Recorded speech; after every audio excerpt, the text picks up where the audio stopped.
সেই পোস্টে আপনি জানাতে পারেন আপনার কথা। আশা করছি যে সেখানে আপনারা যাবেন এবং এই পেজটা দেখবেন কি অবস্থা। যাই হোক, আমরা এখন ঘটনা শুরু করব। আমাদের নতুন একজন অতিথি আছেন যিনি প্রথমবারের মতো আসছেন এবারে ভূতফানে। আমরা তার কাছ থেকে ঘটনা শুনবো। আমি শুরুতে জানতে যাবো আপনার নাম। প্লিজ আপনার নামটা বলে তারপরে আপনি যদি আপনার ঘটনাটা বলতেন। রাসেল ভাই, আমি তাজুল বলছি, ধানমন্ডি থেকে এসেছি। জি হ্যাঁ, আমি তাজুল বলছি, ধানমন্ডি থেকে এসেছি। আমি আমার লাইফে ঘটে যাওয়া কিছু ঘটনা থেকে প্রথম একটি ঘটনা বলতে চাচ্ছি, আর একটি ঘটনা আছে অনেক বেশি ইন্টারেস্টিং, ওটা আমি পরে বলবো। প্রথম ঘটনাটা হচ্ছে আমার নিজের সাথেই ঘটে যাওয়া একটু অদ্ভুত টাইপ আর কি ঘটনা, একটু আনকমন। আমি মূলত পুরান ঢাকার, কিন্তু 95-96 এর দিকে আমরা ধানমন্ডিতে শিফট হই। আমার বাবা প্যারেন্টস এর আর কি জবের কারণে চলে আসি ধানমন্ডি, ঝিগাতলায় চলে আসি।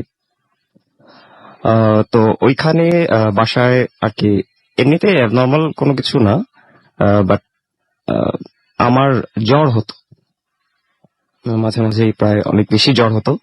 এবং জ্বর হলে আমি যেটা দেখতে পেতাম সেটা হচ্ছে মানে রুমের মধ্যেই আমার আদার্স ফ্যামিলি মেম্বার ছাড়াও আমি কিছু কিছু মানুষের মতো না, আসলে মানুষ না সেগুলো, অনেক লম্বা এবং নাকগুলো খুব লম্বা লম্বা এবং খুব ফাস্ট মুভমেন্ট করতো আর কি। তাদের মুভমেন্ট ছিল অনেক ফাস্ট। আর হচ্ছে আপনার আদার্স যে আমার ফ্যামিলি মেম্বার ছিল তাদের মুভমেন্ট অনেক স্লো হয়ে যেত আমার কাছে। আচ্ছা, এটা যে জ্বরের ঘরে দেখতেন না, তার একটা ব্যাপার আছে, সেটা উনি বলবেন যে কেন উনি বলছেন। আমি প্রথমে আসলে মনে করেছিলাম যে আমার আসলে জ্বরের জন্য, আমার বাবাও বলেছে প্রথম দিকে যে আসলে তুমি জ্বরের জন্য হতে পারে, কিন্তু এটা না ব্যাপারটা। যাই হোক, আমি বলি, প্রথমে আমি যখন দেখি তখন আমি আর কি জ্বর যখন হয়, প্রথম দেখা আমার ব্যাপারটা হচ্ছে বাসায় যে রুমে আমি শুয়েছিলাম, অনেকগুলো মানুষ, কালো কালো লম্বা লম্বা মানুষ, ওরা ঘোরাঘুরি করছে ঘরের মধ্যে, মানে এদিক থেকে ওদিক, ওদিক থেকে এদিক। আমার মাঝে মাঝে আমার কাছে আসছে, আবার দূরে চলে যাচ্ছে। আমি খুব ভয় পাই, এবং আমি আর কি এদিক ওদিক তাকাতে থাকি খুব। তো বাবা বলে তখন যে কি হয়েছে, তুমি কি দেখো এদিক ওদিকটা? আমি কিছু বলতে পারি না, এমনিতেই অনেক জ্বর, কিছু বলতে পারি না। তো বাবা অতটা এটা ইয়ে করে না আর কি, বলে যে হয়তো জ্বরের জন্য এরকম। তো এরপর লাস্ট আমি যেটা দেখি সেটা হচ্ছে উপরে সিলিং ফ্যান। সাধারণত সিলিং ফ্যান যখন ঘোরে অন থাকে তখন কিন্তু আমরা আসলে পাখা দেখতে পাই না, সাধারণত পাখাগুলো কিন্তু দেখা যায় না সিলিং ফ্যানে। বাট আমি প্রতিটা পাখা দেখতে পাচ্ছি মুভ করতেছে, এবং একটা পাখার মধ্যে সেই জিনিসটা বসে আছে। তখন আমি খুব ভয় পাই, এবং আমি ওই পাখার সাথে সাথে আমার চোখগুলা এভাবে এবং মাথা সহ ঘুরাতে থাকে। তো আব্বু তখন আমাকে সে চেপে ধরে যে তোমার কি হয়েছে, তুমি এরকম করছো কেন? আমি জাস্ট হাত দিয়ে দেখাই ওপরে। তো আব্বু উপরে তাকে দেখে যে কি, আচ্ছা ফ্যান বন্ধ করে দেয়। তো পরবর্তী আমি আব্বু ভালো হওয়ার পর বলি যে আব্বু এরকম ব্যাপার, জাস্ট আব্বুর সাথেই শেয়ার করি আর কি, বাসায় অন্য কাউকে বলি না। তা আব্বু আমাকে তাবিজ দেয়। তো বড় হওয়ার পর আমার আর তেমন কোনো সমস্যা হয় নাই, মানে একটা সময় এই প্রবলেমটা সলভ হয়ে গেছে। কিন্তু 2003-এর দিকে আর কি বাসায় আলাপ করছিলাম বিভিন্ন গল্প আর কি, ফ্যামিলি গল্প যা হয় আর কি, তখন কথায় কথায় উঠলো আর কি এই ঘটনাটা।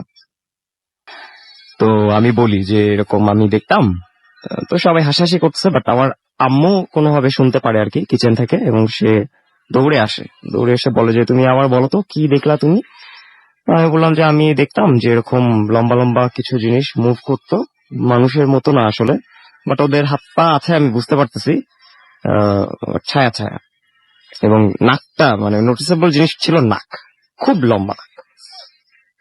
তো আম্মু তখন আব্বুর দিকে তাকালো, তাকায় বলতেছে যে ও এটা কিভাবে দেখতে পারে, এটা তো আমি দেখছিলাম, ও তখন পেটে ছিল, মানে আমার জন্মের আগে আর কি। তখন আম্মু দেখেছিল, মানে দেখতো আর কি, ব্যাপারটা প্রায় দেখতো যে আম্মুর পেটে আর কি মুখ দিয়ে কিছু একটা খাওয়ার চেষ্টা করতেছে, এবং জিনিসটা এটাই ছিল। তো আমি তখন আসলেই খুব ভয় পাই যে এটা আসলে কিভাবে সম্ভব যে আমার জন্মের আগে যেটা আম্মু দেখলো সেই জিনিসটাই আমি আবার কিভাবে দেখলাম। এটা আসলে জ্বরের জন্য না, তখন বুঝতে পারি। আম্মু দেখতেন একটা সময় এই জিনিসটা, এবং আম্মু সেটাই। আপনাকে অনেক ধন্যবাদ। আমরা আপনার কাছে আবারও ফিরে আসব। তার আগে আমরা আলিফের কাছে একটা ঘটনা শুনবো, তারপরে আপনার সেকেন্ড ঘটনাটায় আমরা যাব। তার আগে কিছু এসএমএস পড়তে চাই। আমাদের কাছে বেশ কিছু এসএমএস অলরেডি চলে এসেছে। আশরাফ আমাদের এসএমএস করেছেন ময়মনসিং থেকে। মেহেদি হাসান সামির আমাদের শেরপুর থেকে এসএমএস করেছেন, তিনি আমাদের নতুন লিসেনার। নাবিল আমাদের এসএমএস করেছেন। Rasel you always fine, old Dhaka থেকে। তুলনা রাজশাহী থেকে আমাদের এসএমএস করেছেন। হাউ আর ইউ ভাই? আমি সবসময় ভালো থাকি এবং সবসময় ভালোর দলে।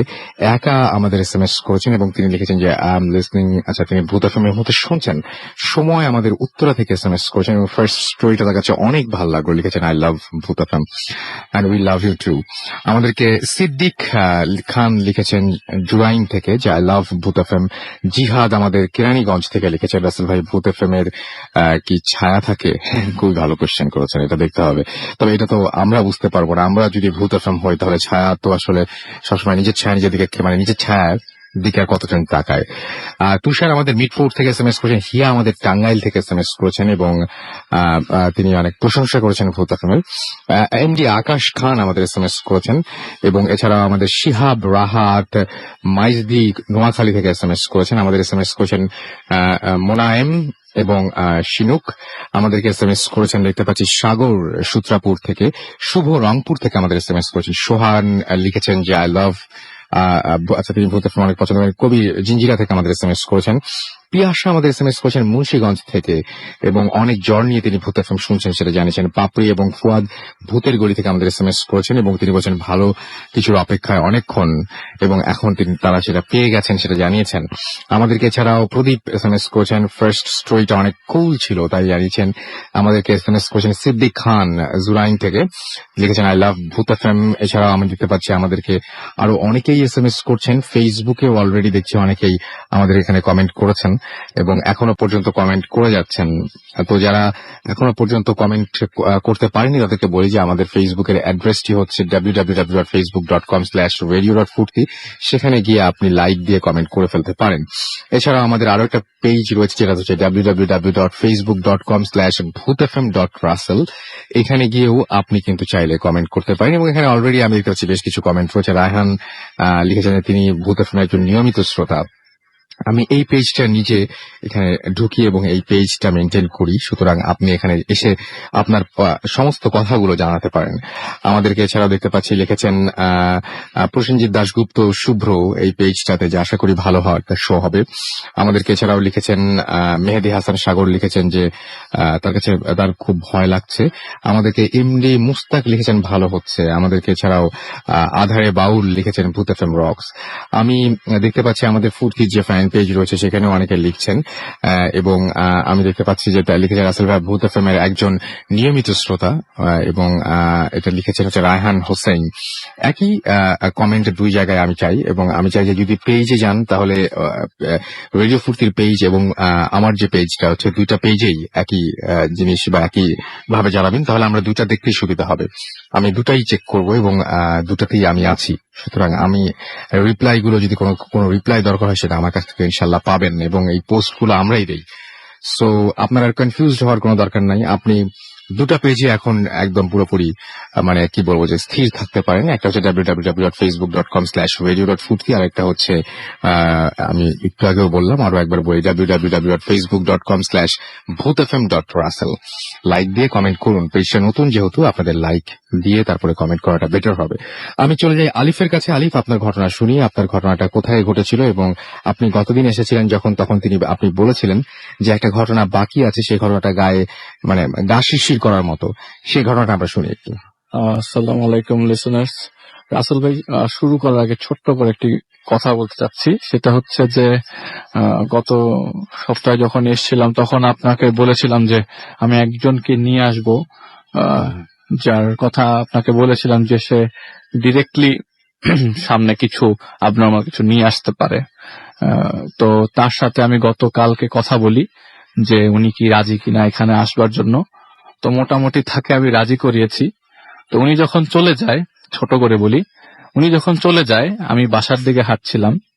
তো আমি বাসায় যাওয়ার পথে আমার পিছনে, আমার চুল বেশি বড় না, ছোট ছোট চুল, হঠাৎ করে দেখলাম যে আমার পিছন দিকে যেন চুলের মাঝখানে একটা আঁচড় দিল। পেছনে তাকিয়ে দেখি কেউ নাই। বাসায় চলে আসলাম, মনে হচ্ছিল কিছু একটা ঘটলো আমার সাথে। তো খুব শীঘ্রই মনে হয় তাকে আমরা রেডি ফুডতে নিয়ে আসতে পারবো। ইনশাআল্লাহ। তো ওকে। নেক্সট যেটা ঘটনাটা বলতে যাচ্ছিলাম, এটা হচ্ছে আমার এক ফ্রেন্ডের, খুবই ঘনিষ্ঠ ফ্রেন্ড ছিল, আমার ছোটবেলায় একসাথে খেলতাম। তো সেই ফ্রেন্ডের সাথে ঘটতে যাওয়া কিছু ঘটনা 1999 সাল থেকে শুরু করছি। হুম হুম। তো 1999 সালে ধানমন্ডি থেকে ওরা শিফট হয়ে চলে যায়। হচ্ছে যেহেতু আঙ্কেল গভর্নমেন্ট চাকরি করতো, হুম হুম। রাসেল ভাই শিফট হয়ে চলে যায় হচ্ছে খাগড়াছড়ি। আচ্ছা। তো খাগড়াছড়িতে ওরা যে বাসাটায় ওঠে, সেই বাসাটা ছিল আপনার একতলা বাংলো, এবং এই বাংলোতে আঙ্কেল আন্টি দুইজনে গভর্নমেন্ট জব করতো এবং ওর কোনো ভাই বোন ছিল না। হুম হুম। বিধায় ওই বাসায় একটা কাজের মেয়ে আসে এবং দারোয়ান একটি কাজের মেয়ে দিয়ে যায়। হুম হুম। তো সেই কাজের মেয়েটা ওর খেলার সাথী সহ বাসার যত সব হাউস হোল্ড কাজগুলো করতো, টুকটাক কাজগুলো। আচ্ছা। তো মেয়েটার নাম ছিল হিয়াংশি, মারমা, মানে মারমা ইয়াদের ট্রাইবাল আর কি। আচ্ছা, এটা আপনাদের ফ্যামিলির স্টোরি, তাই না? হ্যাঁ, family। আপনাদের ফ্যামিলির স্টোরি। ওকে।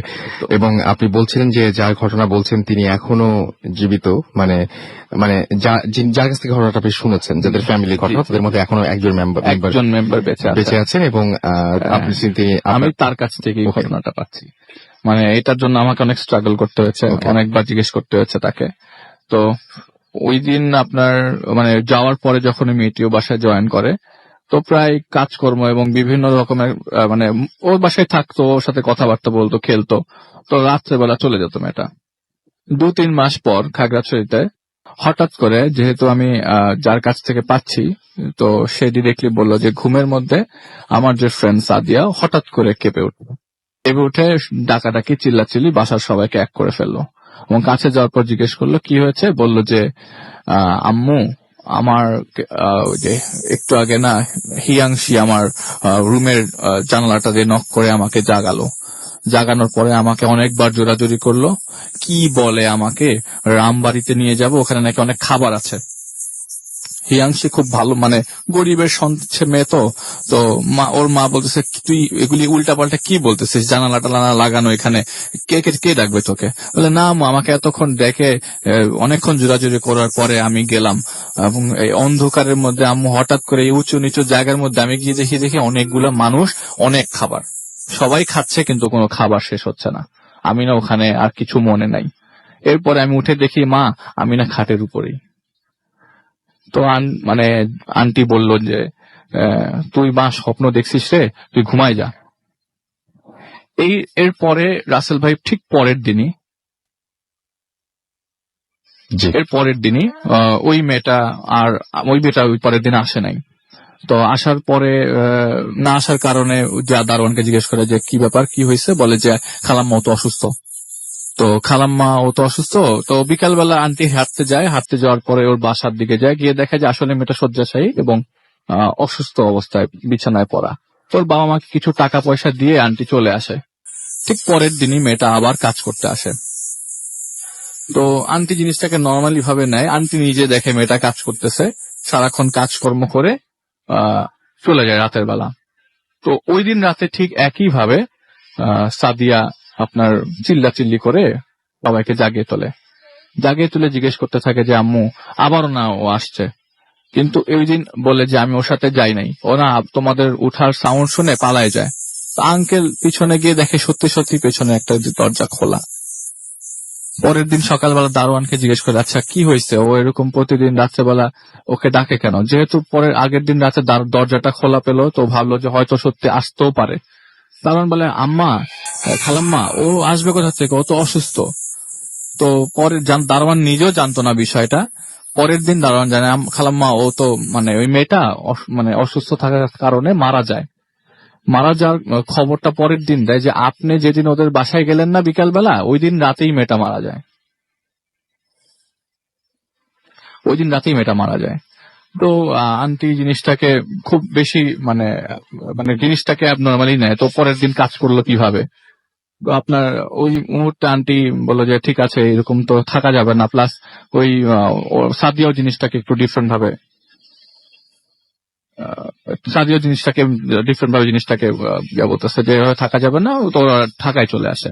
সরি রাসেল ভাই, আমি ভুল বললাম, পঞ্চগড় চলে গেছে। শিফট করে পঞ্চগড় যায়।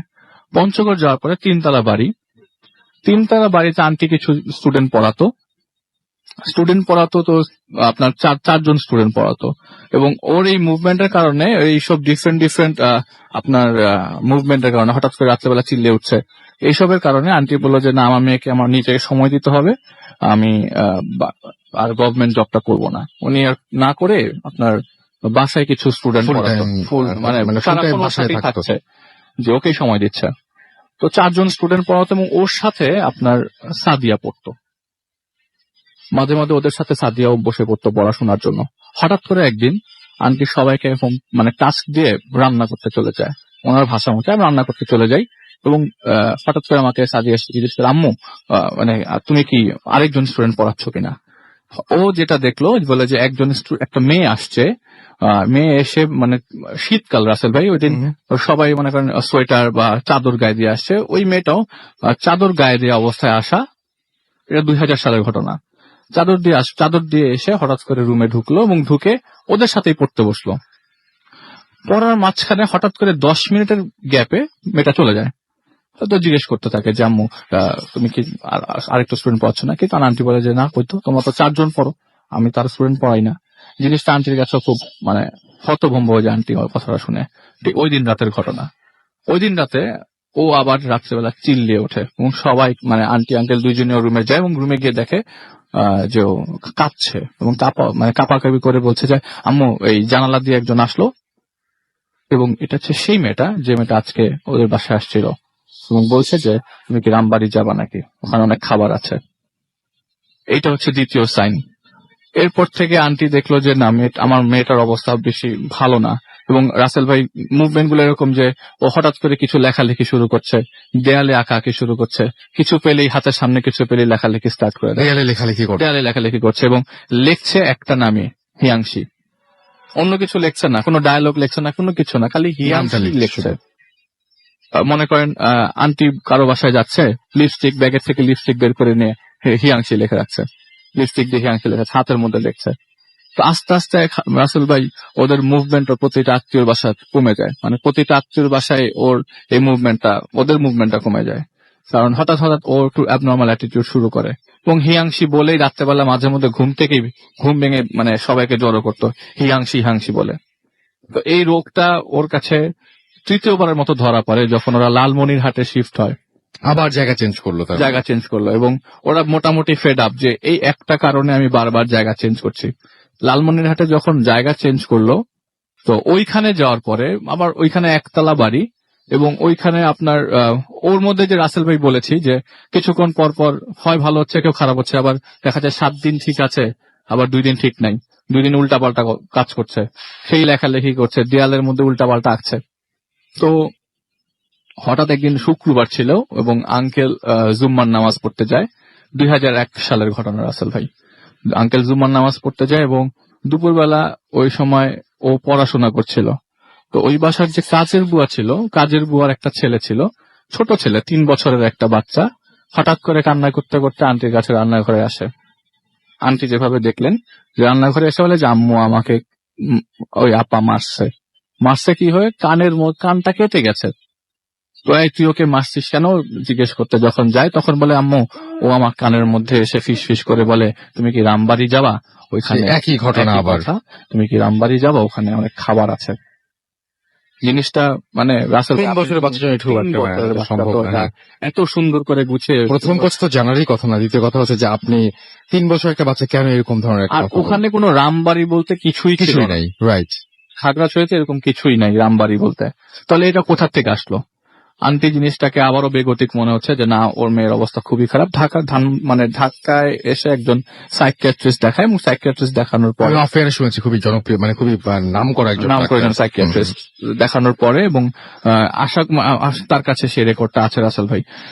সাইকিয়াট্রিস্ট দেখানোর পরে ওই সাইকিয়াট্রিস্ট তাকে গভীর নিদ্রার ওষুধ দেয়, এবং ওষুধ দেওয়ার পরে বলে যে না, ওর অবস্থাটা আসলেই খুব একটা ভালো না, সন্দেহজনক অবস্থা। এবং তিনি তো মনে করছেন যে মানে মেন্টালি উনি মনে করছিলেন যে এইটা হচ্ছে এক ধরনের মানে অফেন্সিভ একটা মানে ঘটনা ঘটতে যাচ্ছে ওর সাথে, কারণ হঠাৎ করে যে এই এটা তো সিচুয়েশন বাড়া শুরু করেছে হিয়াংশি যখন মারা গেছে তখন থেকে, না? এটা যেদিন মারা যায় ওই দিন থেকে থেকেই একদম ওই দিন থেকে শুরু হয়েছে। ওকে, তারপরে? এবং খুব বেশি সময় যে ওই হিয়াংশির সাথে থেকেছিল সেটাও তাও কিন্তু না। না, খুব বেশি হলে 2 মাস 2 মাস। তারপরে যখন হচ্ছে মানে ওকে যখন আমরা ওই জায়গায় ছিলাম যে নিদ্রার ওষুধ দিল, তারপর কি হলো? হ্যাঁ, নিদ্রা ওষুধ দিল। যখন নিদ্রা ওষুধ দেওয়ার পর থেকে দেখা যায় যে যেদিন নিদ্রা ওষুধ দিচ্ছে এর পরের দিন ও স্কুল যেতে পারছে না। আর নর্মালি ওর এই বিহেভিয়ার, এই অ্যাটিটিউডের কারণে স্কুলে ওর যাওয়া আসা কমে যাচ্ছিল, পড়াশোনার দিকে ওর মন বসছিল না। ওর মন বসছিল খালি একটা পেন্সিলের দিকে আর খালি কাগজের দিকে। কাগজ কুটি কুটি কুটি করে ছোট ছোট করে লিখবে হিয়াংশি, এটা ওর রেগুলার স্বভাব ছিল। আর দেয়াল তো আছেই। ঢাকায় শিফট হয়ে গেলে এবং দুইজনই চাকরি, আগেই তো আন্টি ছেড়েছে, এবার আঙ্কেলের পালা, দুইজনই চাকরি ছাড়লো, ঢাকায় চলে আসলো। লালমাটিয়ার একটি বাসার ভিতরে যখন ওরা আপনার নানার বাড়িতে মানে সাদিয়ার নানা বাড়িতে ওরা যখন উঠলো, ওঠার পরে মোটামুটি আত্মীয় স্বজনের কাছে জিনিসটা জানাজানি হয়ে যায় এবং বাসায় সবাই থাকতো, লোকজন দিয়ে ভরা ছিল। তো হঠাৎ একদিন রাসেল ভাই, এটা হচ্ছে আন্টির চোখে ধরা পড়ে। এরকম অ্যাবনর্মাল মুভমেন্টটা প্রায় হতো। এই যে আমি আগেও বলেছি 7 দিন ভালো থাকে, হয়তো 2 দিন ভালো থাকতেছে না। 7 দিন যেদিন ভালো সেদিন একদম নর্মাল, আম্মু কি করছো, টিভি দেখছে, নর্মাল মুভমেন্ট। যেদিন খারাপ থাকছে সেদিন সে সারাক্ষণ মানে পাগলের মতো এদিক ওদিক নড়াচড়া করতো এবং সারা দেয়াল ভরে ফেলতো। দেয়ালের মধ্যে আগেই লেখা, সেটার উপর আবার লিখতো। আচ্ছা, তারপরে? তো ওই দিন সন্ধ্যার সময় আন্টি দুধ নিয়ে রুমে যাচ্ছে। তো ওই রুমটা ও আন্টি কিছুক্ষণ আগে দেখে গেছে ও শুয়েছিল, মানে ঘুমায়নি, শুয়ে আছে সন্ধ্যার দিকে।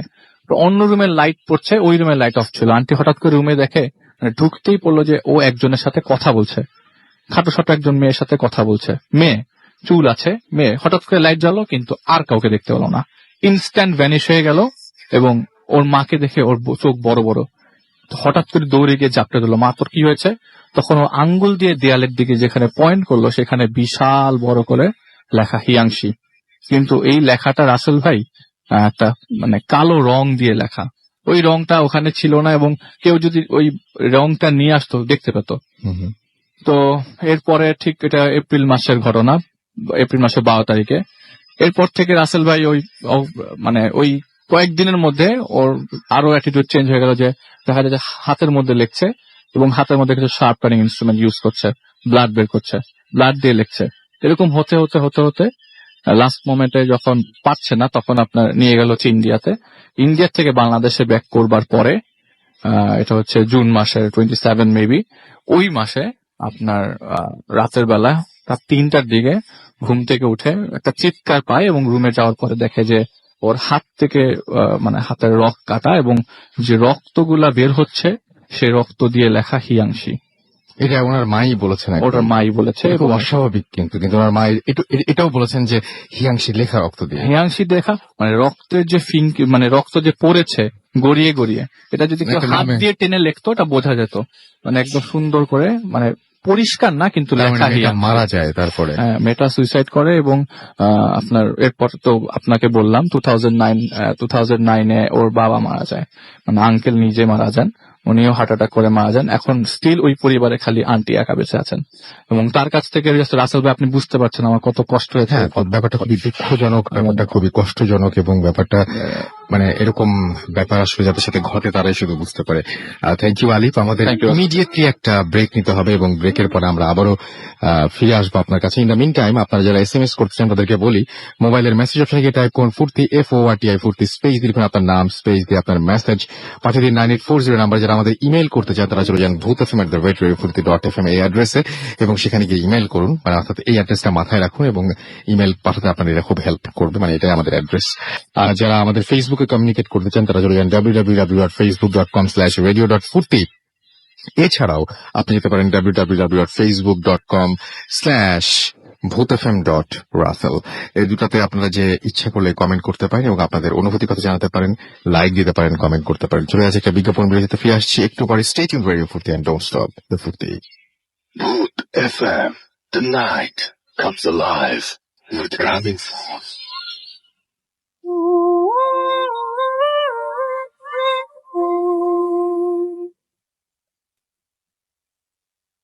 দ্যাটস রাইট, ঘড়িতে সময় রাত 12:32 শুনছেন সবসময় রেডিও পূর্তি 88.0 FM। আর সবচেয়ে বড় কথা যে কথা বেশি বলার একেবারেই সময় নেই। আজকে অনেক অনেক গেস্ট রয়েছেন, সুতরাং তারা তাদের ঘটনাগুলো বলবেন এবং প্রত্যেকটা ঘটনায় একটা চাইতে আরেকটা বেটার, এরকম একটা অবস্থা। আচ্ছা, ওয়ালিদ লিখেছেন second story was very good. I think so যে সেকেন্ড স্টোরি আসলে অনেক সুন্দর ছিল। অপরাজিতা লিখেছেন যে রাসেল প্লাস ভূত এফএম লটস অফ লাভ। আমাকে লিখেছেন আকিব খুলনা থেকে যে সামন স্পেশালের সাথে শুনছি। ও আচ্ছা, আমাদেরকে তাবা লিখেছেন হ্যাপি বার্থডে তাজুল। আমাদেরকে তাহা লিখেছেন যে আচ্ছা, আমাদেরকে নওশিন চট্টগ্রাম থেকে লিখেছেন রাসেল ভাই ভূত এফএম এর আজকের ঘটনাগুলো অনেকেরই ভালো লাগছে, অনেকেই আজকে প্রশংসা করছেন ভূত এফএম এর। এবং নাইম আমাদের কুষ্টিয়া থেকে লিখেছেন রাসেল ভাই ভূত এফএম অ্যাপটার অ্যাড্রেসটা একটু বলবেন। হ্যাঁ অবশ্যই, রেডিও ফুর্তি লিখলেই হবে। আপনি অ্যাপ স্টোরে যান বা গুগল প্লেতে যান, আর যদি আপনি SMS পাওয়ার সঙ্গে পাঠানোর সঙ্গে সঙ্গে কিন্তু আপনার রিপ্লাই SMS পেয়েছেন, যেখানে অলরেডি আপনি লিঙ্কটা পেয়ে গেছেন। আমাদেরকে সেটা রনি লক্ষ্মীপুর থেকে SMS করেছেন এবং এটা তার ফার্স্ট SMS। আমাদেরকে সানি লিখেছেন টাঙ্গাইল থেকে, ব্যাকগ্রাউন্ড মিউজিকটা অসম এবং এটার ক্রেডিট গোজ টু মাসুম। আমাদেরকে এছাড়াও লিখেছেন সাব্বির শিকদার ফ্রম নারায়ণগঞ্জ। এছাড়া আমাদেরকে নাইম খুলনা থেকে SMS করেছেন, শরীফ চট্টগ্রাম থেকে SMS করেছেন। তিনি লিখেছেন সেকেন্ড স্টোরি ইজ টু, আচ্ছা দেখা যাচ্ছে অনেক প্যাথেটিক লেগেছে জিনিসটা। আমার কাছে অনেক আমার কাছেও লেগেছে, অবশ্যই কষ্টের আছে। ব্যাপারটা খুব অদ্ভুত না যে একটা মানুষ হঠাৎ করে মারা গেল, তারপর থেকেই এরকম অদ্ভুত ঘটনা ঘটতে শুরু করলো। ফেসবুকের কমেন্ট গুলো আমার খুব পড়তে ইচ্ছা করছে, আরো SMS পড়তে ইচ্ছা করছে, কিন্তু আমি জানি না যে টাইম কুলাতে পারবো কিনা। একটা ঘটনা আগে শুনে আসি, হ্যাঁ, না হলে আবার মাঝখানে বিজ্ঞাপনের একটা ব্রেক থাকতে হবে। সুতরাং বুঝতেই পারছেন, ঘটনায় চলে যাই। আপনার নামটা প্লিজ আরেকবার বলবেন, তারপরে ঘটনায় যাবো। আরেকবার বলতে হবে। হ্যালো লিসেনার্স, আমি তাজুল। আবারও আমার সবচেয়ে ইন্টারেস্টিং যে ঘটনাটা সেটা নিয়ে আসলাম। তাজুলের কাছে অনেক ঘটনা আছে, তাজুল পরবর্তীতে হ্যাঁ, আবার আসবেন। আমি- আজকে সব শেষ করে যাবেন, আপনি না, বুঝতেই পারছেন আজকে শেষ করা টাইম যাবে না কেমন ভাবে আসলে। যায় আসলে। হ্যাঁ সেটাই। ওকে, যাই হোক, এই ঘটনাটা হচ্ছে আমার নিজের বড় বোনের সাথে ঘটে যাওয়া ঘটনা। 2010-এ সে আপনার একটা অফিসিয়াল ট্রেনিং এর জন্য আর কি, অফিস পারপাস ট্রেনিং এর জন্য সে ইন্ডিয়াতে যায়। ইন্ডিয়ার গুরগাঁওতে এই ঘটনাটা ঘটে যাওয়া। তো আই মিন আপুর অফিসের আর কি এই ট্রেনিং এর জন্য বিভিন্ন কান্ট্রি থেকে কিছু মানুষ আর কি, তাদের যে বিভিন্ন কান্ট্রিতে যে ব্রাঞ্চ গুলো আছে সেই ব্রাঞ্চ থেকে বিভিন্ন মানুষদের পিক করে এখানে পাঠানো হতো আর কি ট্রেনিং এর জন্য। তো যাই হোক, তো আপু আর কি ওই গ্রুপে অন্যান্য মেম্বার্স এর সবচেয়ে আগে আর কি আপু ওখানে চলে যায়। একদিন ওরা আসার একদিন আগে আর কি আপু চলে যায়, সরি 2 দিন আগে চলে যায়। তো আপুর মুখ থেকে যতটুকু আমি শুনলাম আর কি সেভাবেই বলি। তো আপু যেদিন পৌঁছালো আর কি গেস্ট হাউসে সন্ধ্যায় আর কি, সন্ধ্যার দিকে। তো আপু পৌঁছানোর পর ওখানে আমি আগে একটু বর্ণনা দিই জায়গাটা। সেটা হচ্ছে আপনার এটা একটা ল্যান্ড লর্ড থেকে নেওয়া, আমি যতটুকু শুনলাম আর কি, একটা প্রাসাদ আর কি। আচ্ছা, খুবই সুন্দর, খুব সুন্দর জায়গা। আপনার সকালবেলা ময়ূর দেখা যেত, বাসার সামনে ময়ূর চলে আসতো আর কি, খুব সুন্দর জায়গা। যাই হোক, এবং খুব বিরাট এলাকা, মানে জায়গা নিয়ে জুড়ে বাসাটা, এবং বাউন্ডারি দিয়ে ঘেরাও করা। আর ওখানে যে কেয়ারটেকার ছিল এবং কুক ছিল তারা হচ্ছেন হাজবেন্ড ওয়াইফ। তারা খানিক দূরেই আর কি তাদের নিজেদের পার্সোনাল বাড়ি। তারা জাস্ট গেস্ট যখন টাইমলি আসতো আর কি, তাদের কাজ শেষ করে আবার চলে যেত। তো যাই হোক, আপু যাওয়ার পর তার সাথে কুক এবং অন্যান্য আদার্স যে মানুষরা আছে তাদের সাথে পরিচয় হয়। এরপর হচ্ছে আপু রেস্ট নেওয়ার জন্য আর কি সেকেন্ড ফ্লোরে চলে যায়। আর এর মধ্যে আর কি আপু একটা জিনিস খেয়াল করে লক্ষ্য করে যে অন্যান্য যে মানুষগুলো আছে ওরা খুব তাড়াহুড়া করছিল আর কি। তো আপু জিজ্ঞেস করে যে তোমরা এত, আসলে আপু মনে করে ভাবে যে আসলে সে আসছে এই জন্য হয়তো বা তারা তাড়াহুড়া করছে। তো আপু বলে যে তাদেরকে রিল্যাক্স আর কি নর্মাল করার জন্য বলে যে না, আপনারা নর্মালি কাজ করেন, আমার কোনো তাড়া নেই, আমি একা মানুষ, অন্যান্য গেস্ট আরো 2 দিন পরে আসবে। তো ওরা বলে না, আসলে এটা না, আমাদের 8টার মধ্যে কাজ করে চলে যাওয়ার একটা আর কি রুটিন আছে, আমরা 8টার মধ্যেই সব কাজ শেষ করি। তো আপু বলল 8টার মধ্যে কেন? ও যে এটা অফিসিয়াল, এটা আসলে বলা যাবে না আপনাকে। তো আপু এটা আসলে মাথায় নেয় না। আপুর মতো চলে যায় আর কি সেকেন্ড ফ্লোরে যাওয়ার পর আর কি আপু ফ্রেশ হওয়ার জন্য তো শাওয়ার চিন্তা করে যে একটা শাওয়ার নেওয়া যাক, এত দূর থেকে জার্নি করলো। তো যে আর কি শাওয়ারে গেল, আপনার যাওয়ার সাথে সাথেই দেখা যায় আর কি 2-3 মিনিট পরই লোডশেডিং। আচ্ছা। তো আপু চিন্তা করে আসলে এত বড় বাড়ি নিশ্চয়ই তাদের নিজস্ব একটা আপনার ব্যাকআপ সিস্টেম আছে ইলেকট্রিসিটি। তো আপু ওয়েট করতে থাকে ওই আপনার বাথরুমে ওয়েট করতে থাকে। তো এরকম 7 মিনিট করে মোটামুটি একটা ছোট শাওয়ার নিয়ে বের হয়ে তো নিচে আসে। নিচে এসে আপু রীতিমতো দেখে যে লাইট জ্বলছে। আচ্ছা। তো আপু পরে কিচেনে যায়, কিচেনে গিয়ে দেখে কুক রান্না করছে কি মানে তার ওয়াইফ আর কি আপনার গার্ডের। তো তাকে জিজ্ঞেস করে যে কি ইলেকট্রিসিটি চলে গিয়েছিল নাকি। তো কুক বলল যে মানে হিন্দিতে বলে আর কি, তারা বলে যে হ্যাঁ ইলেকট্রিসিটি গিয়েছিল, বাট ওটা তো 2 মিনিটের মধ্যেই চলে আসছে, কারণ আমাদের এখানে ব্যাকআপ সিস্টেম আছে, জেনারেটর আছে। তো আপু খুব অবাক হয়। আপু বলে যে তুমি কি শিওর এটা 2 মিনিটে চলে আসছে? বলে হ্যাঁ 2 মিনিটে চলে আসছে। আপু বলে না, আমার পাক্কা মনে আছে তোমার 7 মিনিট থেকে 15 মিনিটের মতো আমি বাথরুমে ছিলাম। তো কুক বলে যে আসলে মনে হয় এটা তোমার মনের ভুল, নতুন জায়গায় আসছো, মনের ভুল হতে পারে, আমার মনে হয় না, কারণ আমি দেখলাম যে 2 মিনিটের মধ্যে কারেন্ট চলে আসছে। তো আপু এটাকে অত পাত্তা দেয় না। তো আপু ঘুমিয়ে পড়ে। সেদিন রাতে আর তেমন কোনো সমস্যা হয় না। পরের দিন যেটা ঘটনা, তো পরের দিন সকালে আপু ওখানে অফিসে যায়, অফিসে গিয়ে যথারীতি তার কাজ শুরু করে। এরপর আবার বিকেলে ব্যাক করে গেস্ট হাউসে ব্যাক করার পর ওদের সাথে আবার দেখা হয়, কথাবার্তা বলে। তো ওদেরকে জিজ্ঞেস করে কি রান্না করছে, নর্মাল আর কি কথাবার্তা হয়।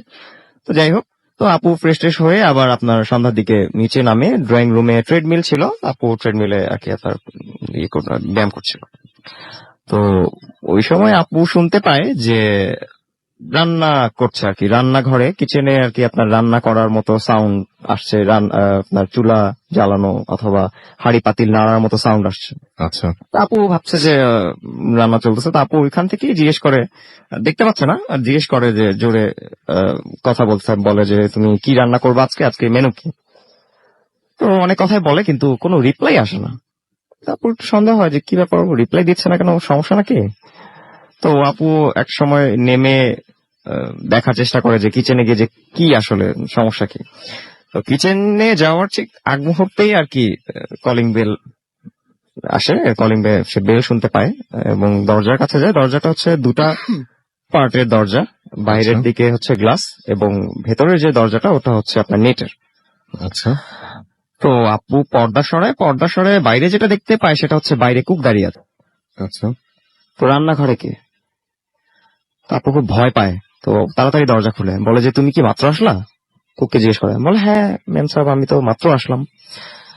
বলে যে তাহলে রান্নাঘরে কি? আমি তো এতক্ষণ অনেকক্ষণ থেকে কথা বলতেছি এবং আমি যথারীতি রান্না করার প্রসেসিং চলতেছে এরকম সাউন্ডও পাচ্ছি। তো বলে যে কোথায়, দেখি তো আমি গিয়ে। তো সে গিয়ে দেখে যে না, সবকিছুই জায়গা মতো আছে, কোনো কিছুই সমস্যা নেই। আপু ভয় পায়, বলে যে তুমি এক কাজ করো, আমি তো আসলে এখানে একা থাকি। আপু একটু ট্রিক্স করে আর কি যে ওকে থাকার জন্য। তো ও বলে যে না আমি থাকতে পারবো না, আমার যেতেই হবে আজকে। তো আপু অনেক কাকুতি মিনতি করার পর সে বলে যে আচ্ছা ঠিক আছে, আমি আমার সাহেবের সাথে কথা বলে তারপর আপনাকে জানাচ্ছি। তো সে সেদিন থাকে আর কি আপুর সাথে কথা বলে ম্যানেজ করে। তো যাই হোক, রাতে ঘুমিয়ে আছে আপু যে রুমে ছিল আর কি, রুমের সাথেই একটা অ্যাটাচ বারান্দা আর কি। তো বারান্দার হঠাৎ মানে আপু ঘুমানো অবস্থায় মানে বুঝতে পারতেছে যে ঠান্ডা বাতাস, দরজা বন্ধ থাকলে বাতাসটা ফিল করার কথা না। আপু তাকিয়ে দেখে যে দরজাটা খোলা। তো সে মনে করে যে মনে হয় আমি দরজাটা আটকাতে ভুলে গেলাম। তো উঠে আবার দরজা লাগে আবার ঘুমায় পড়ে। এই আধা ঘন্টা 1 ঘন্টা পর আবার সেম জিনিস। তো আপু সে ও ঘুমিয়ে আছে, ওকে ডাকে যে একটু উঠো তো, দরজাটা লাগাও। মানে আপু মনে করে কি আমি কি ঘুমের ঘরে উঠলাম নাকি, আমি আসলে মনে হয় লাগাই নাই, মনে হয় আবার ঘুমিয়ে পড়ছি। আপু এই জন্য এবার করে কি উঠে পাশে ওকে উঠায় বলে যে তুমি লাগাও দরজা। ও লাগালে এখন ভুল হওয়ার কথাই না। তো উঠে দরজা লাগায়। তো দরজা লাগানোর পর আবার একই অবস্থা হয়। 10-15 মিনিট পরই আবার দরজাটা কিন্তু মানে খোলা কোনোভাবেই সম্ভব না, বাইরে থেকে বা ভেতর থেকে খোলা সম্ভব না, কারণ ওটা যে সিস্টেম লকটা ওটা মানুষ ছাড়া মানে বাতাসে খুলে যাবে এমন কখনোই পসিবল না। তো আপু ভয় পায়, কুকও ভয় পায়, ভয় পেয়ে যায় ব্যাপারটা। তো আপুর সাথে আপু যখনই ট্রাভেল করে বাইরে, আপুর কাছে দুটা বই থাকে, আয়াতুল কুরসির একটা, একটা ডিফারেন্ট সূরার। ওটা আব্বুর কাছ থেকে পাওয়া আর কি, আব্বু দিয়েছিল যে তো আপু ওটা বের করে পড়া শুরু করে। তো আপু সারা রাত জেগে থাকে এবং কুকও জেগে থাকে, সে খুব ভয় পায়। পরের দিন সকাল হয়, সকাল হওয়ার পর তো কুক বের হয়, কুক বের হওয়ার পর তো আপু বলে যে কি সমস্যাটা কি, আমাকে একটু বলো তো তুমি। বলে যে আমি বলতে পারবো না, আপনি আপনার অফিসের কথা বলেন।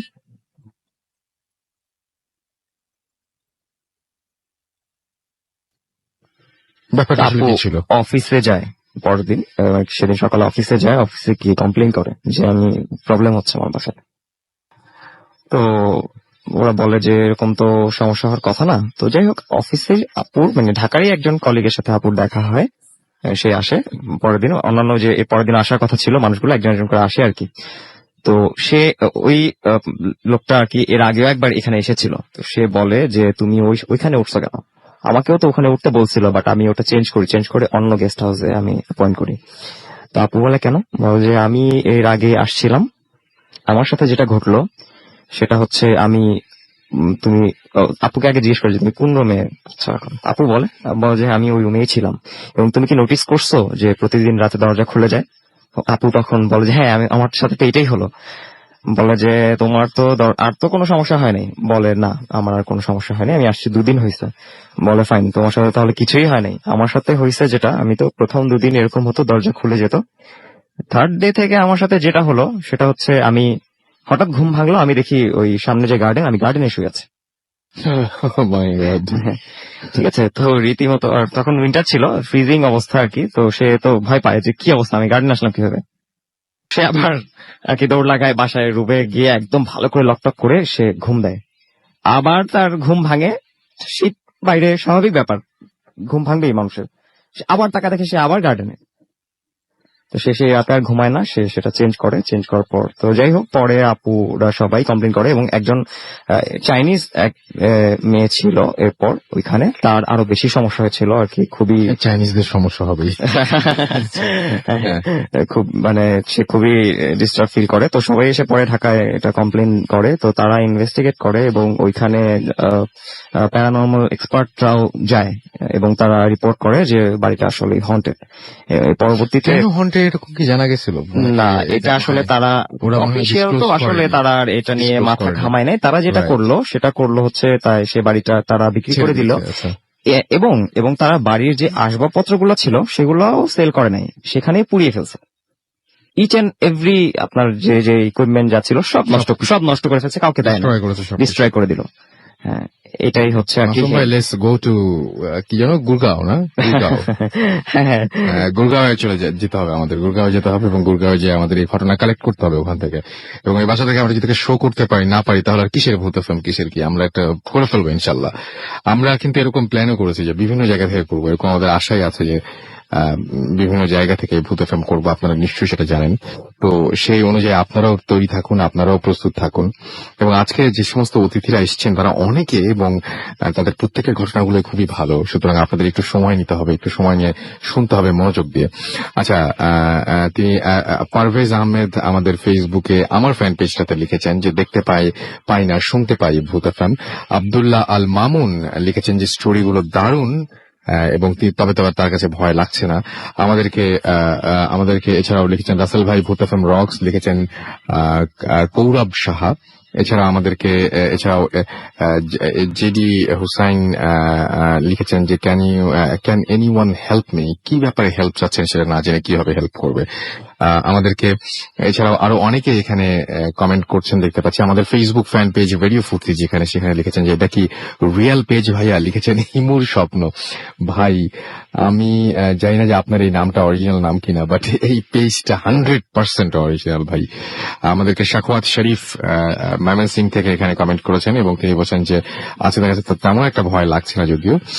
সুমাইয়া ইসলাম বৃষ্টি লিখেছেন আই লাভ ভূত এফএম। আজকের ঘটনাগুলো আমার খুব পছন্দের, আমি মানে প্রত্যেকটা ঘটনা শুনে খুব মুগ্ধ হয়ে গেছি, একের পর এক সে ঘটনাগুলো আসবে। আমাদেরকে মাজারুল ইসলাম রনি লিখেছেন ভাইয়া জোস হচ্ছে। আর যে তারিকুল লিখেছেন যে ভূত এফএম এর বন্ধুরা, আমি বুঝলাম না, আপনারা পড়ে দেখতে পারেন। রাশেদুল ইসলাম লিখেছেন সেকেন্ড স্টোরিটা অসম ছিল। এমডি সোহাগ এখানে লিখেছেন যে রাসেল ভাই আর আমি আর মানিক ভূত এফএম শুনছি, কমেন্টস পড়ে না কেন? এই যে পড়ে ফেললাম ভাই এখন কমেন্টস গুলো সবকিছু, মানে টাইম পাচ্ছিলাম না। দেখেন একটানা ঘটনা চলছে এবং ঘড়ির টাইম যেভাবে দৌড়াচ্ছে আজকে ধরে রাখতে পারছি না। আবিদ হাসান লিখেছেন যে নাইস, তার কাছে ইন্স্যুরেন্স তাই লিখেছেন এখানে। আমাদেরকে এছাড়াও এমডি আসাদুজ্জামান লিখেছেন জোশ। আমাদেরকে এছাড়াও লিখেছেন আরিফ মোহাম্মদ আই লাভ, আচ্ছা তিনি অন্য ব্যাপারে গেছেন আর কি, আপনারা দেখতে পারেন এই পেজটাতে এসে। যাই হোক, এছাড়াও এসএমএস আছে, এসএমএস করছেন আপনারা। ফারহাদ রংপুর থেকে আমাদের এসএমএস করছেন, বাপ্পি আমাদের এসএমএস করছেন মোহাম্মদপুর থেকে, ঘটনা সত্যি হোক আর না হোক ভয়ঙ্কর হলে হবে না ভাই, ঘটনা সত্যি হতে হবে, না হলে আবার মানে ভয়ঙ্কর ঘটনা যদি আপনারা চান তাহলে তো ভাই বই কিনে তারপরে মুভির কোন একটা ডিভিডি নিয়ে এসে দেখতে পারেন। কিন্তু যে ঘটনাগুলো সব বাস্তবে ঘটে, যে ঘটনাগুলো একদম সত্যি সত্যি ঘটে, সেটাই আমাদের কিন্তু মেন স্ট্রেংথ, যে আমরা সত্যি ঘটনাগুলো জানি দিই, মানুষের সমস্ত নিজের ঘটনা। আপনি চিন্তা করে দেখুন যে আপনাকে যে ঘটনাগুলো আপনার গায়ে শিরশির করে বহুদিন ধরে মনে থাকে, সেই ঘটনাগুলো আপনি কোনো ফ্যামিলি মেম্বারের কাছে শুনেছেন যে আপনাদের ফ্যামিলির সাথে বা কোনোভাবে ঘটেছে। এবং আমরা ফ্যামিলি মেম্বারদের কাছে যখন কোনো ঘটনা শুনি তখন আমরা সেটা বিশ্বাস করি, কিন্তু যখনই আমরা দেখা যায় যে মানে আমাদের ভূত এফএম বা অন্য কোনো জায়গা থেকে শুনি, তখন আমরা নানা ধরনের সন্দেহ করি। আমরা সন্দেহ করতে পছন্দ করি এবং আমাদের চারপাশে যা ঘটে সেগুলো আমাদের আসলে সন্দেহ করতে বাধ্য করায়। কিচ্ছু করার নাই। একটা ফল কেনার আগে যে দেশে 10 বার করে চিন্তা করতে হয় যে এটা মানে ঠিক কিনা, এক সময় দেখা যাবে যে ডাবের পানি অরিজিনাল কিনা সেটা টেস্ট করতে হচ্ছে বুয়েটে গিয়ে। সো ব্যাপারটা এরকমই যে আমাদের চারপাশে যা ঘটে তারপরে আসলে সবকিছু বিশ্বাস করা খুব কঠিন হয়ে যায়। রনি আমাদের শেরপুর থেকে এসএমএস করেছেন এবং ফার্স্ট স্টোরি সেকেন্ড স্টোরিটা ভালো ছিল, আশা করি নেক্সট গুলো খুবই ভালো হবে। আমাদেরকে রাব্বানি জুরাইন থেকে লিখেছেন, জুরাইন বাজার থেকে লিখেছেন রাসেল ভাই আমি ভূত দেখতে চাই, আমি কি করতে পারি বলুন, আমার তো মানে সেই ক্ষমতা নেই আপনাকে ভূত দেখাবো। নাফিজ এবং মিম খুলনা থেকে লিখেছেন চরম হচ্ছে, সেকেন্ড গল্পটা দুঃখজনক। আমাদেরকে এছাড়াও কষ্টের অথই সাগর নারায়ণগঞ্জ থেকে এসএমএস করেছেন এবং আজকের ভূত এফএম অনেক ভালো লাগছে তার কাছে। নাহিদ সিলেট থেকে লিখেছেন এবং তিনি বলেছেন যে আচ্ছা আমি জানি না তার এসএমএসটা বুঝলাম না আমি। আমাদেরকে এছাড়াও দেখতে পাচ্ছি যে বুড়ি লিখেছেন তাজুল সাহেবের ঘটনাটা ভালো হয়েছে, থ্যাঙ্কস টু তাজুল। হ্যাঁ, তাজুলের ঘটনাটা আমিও খুব পছন্দ করছি। আলিফেরটা তিনি মিস করেছেন, ঘুমিয়ে পড়েছিলেন। পরবর্তী যে ঘটনাগুলো আছে সেখানেও বেশ কিছু ঘটনা রয়েছে, সুতরাং স্টে টিউন। জিহাদ কেরানীগঞ্জ থেকে লিখেছেন আজকের স্টোরিগুলো দারুণ লাগছে। যাই হোক, আমার কাছে মনে হয়েছে যে হ্যাঁ আপনারা একটু সিরিয়াল করতে পারেন। আমি দেখছি যে আলিফের ঘটনা মানে সেকেন্ড যে স্টোরিটা ছিল সেটা সবাই খুব বেশি প্রশংসা করছেন এবং তাজুলের ঘটনাগুলো প্রশংসা করছেন। আরো অনেক গেস্ট রয়েছে, তাদেরকে এক একটা নিয়ে আসতে হবে। সো একটা ব্রেক নিব এবং ব্রেকের পরে আবার আমরা গেস্ট চেঞ্জ করব। সেই পর্যন্ত আমাদের সাথেই থাকুন। আরো একবার জানিয়ে দিই, যারা এসএমএস করতে চান মোবাইলের মেসেজ অপশনে গিয়ে টাইপ করুন ফুর্তি FORTI ফুর্তি, স্পেস দিয়ে লিখুন আপনার নাম, স্পেস দিয়ে আপনার মেসেজ পাঠিয়ে দিন 9840 নাম্বারে। যদি আমাদের ফেসবুকে কমিউনিকেট করতে চান তাহলে চলে যান www.facebook.com/radio.furti।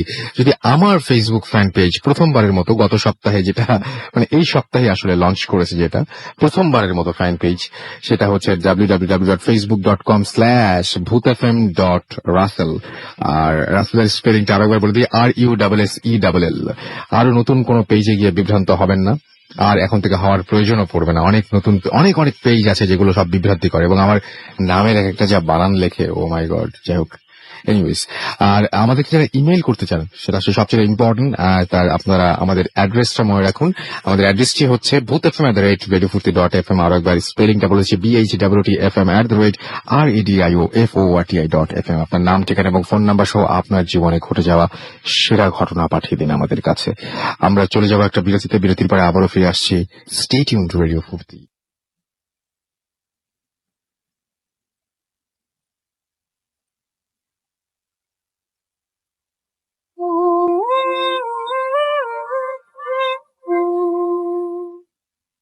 That's right, শুনছেন সবসময় রেডিও ফুর্তি 88.0 FM, বাংলাদেশের সর্ববৃহৎ রেডিও নেটওয়ার্ক। আমি রাসেল আছি সাথে এবং আমার সাথে রয়েছে মাসুম আর আজকের অতিথিরা। আপনাদের সবাইকে আরো একবার স্বাগত জানাচ্ছি। ঘড়িতে সময় রাত 12:56। আর এই মুহূর্তে কোনো কথা না বলে সরাসরি চলে যাব ঘটনায়। আপনার নামটা একটু প্লিজ বলবেন, তারপর আপনার ঘটনায় যাবেন। আমার নাম রাফাত নূর। আচ্ছা রাফাত নূর, আপনার ঘটনা শুনুন। আচ্ছা, আমি একজন মানে শখের বসে শিল্পী, ছবি আঁকি। SM সুলতান স্যারের একটা ছবি দেখে আমার কাছে খুব ভালো লাগে। এই ছবিটা আমি জানতে পারি যে রাখা আছে এস এম সুলতান স্যারের বাড়িতে, এটা হচ্ছে নড়াইলে। ওনার বাড়িতে একটা জাদুঘর করা আছে, ওখানে রাখা আছে। তো ঢাকা থেকে আমি বাসে ওই নড়াইল যাই ছবিটা কাছ থেকে দেখার জন্য, এবং ছবির যে সাবজেক্ট টপিক এগুলো আর কি দেখার জন্য। তো ওখানে ওই সারাদিন আমি জাদুঘরে দেখে আরো অনেক ছবি টবি দেখে টাইম ওভার হয়ে যায়। শেষ দুপুরের দিকে আমি শেষ দুপুর বলতে কি বিকালের আগে আগে ওখান থেকে বের হয়ে আমি বাস স্ট্যান্ডে আসি, ওই টিকিট পাই নাই। আহ, ওরা বললো যে কালকে সকালে আপনি টিকিট পাবেন, তার মানে আমাকে রাতে নড়াইলে থাকতে হচ্ছে। তো আমি প্রথমে ট্রাই করি যে ওখানে হোটেলে যদি থাকা যায়, কিন্তু ওখানে আসলে নড়াইলে ভালো কোনো হোটেল নাই, থাকার জন্য কোনো ভালো হোটেল নেই।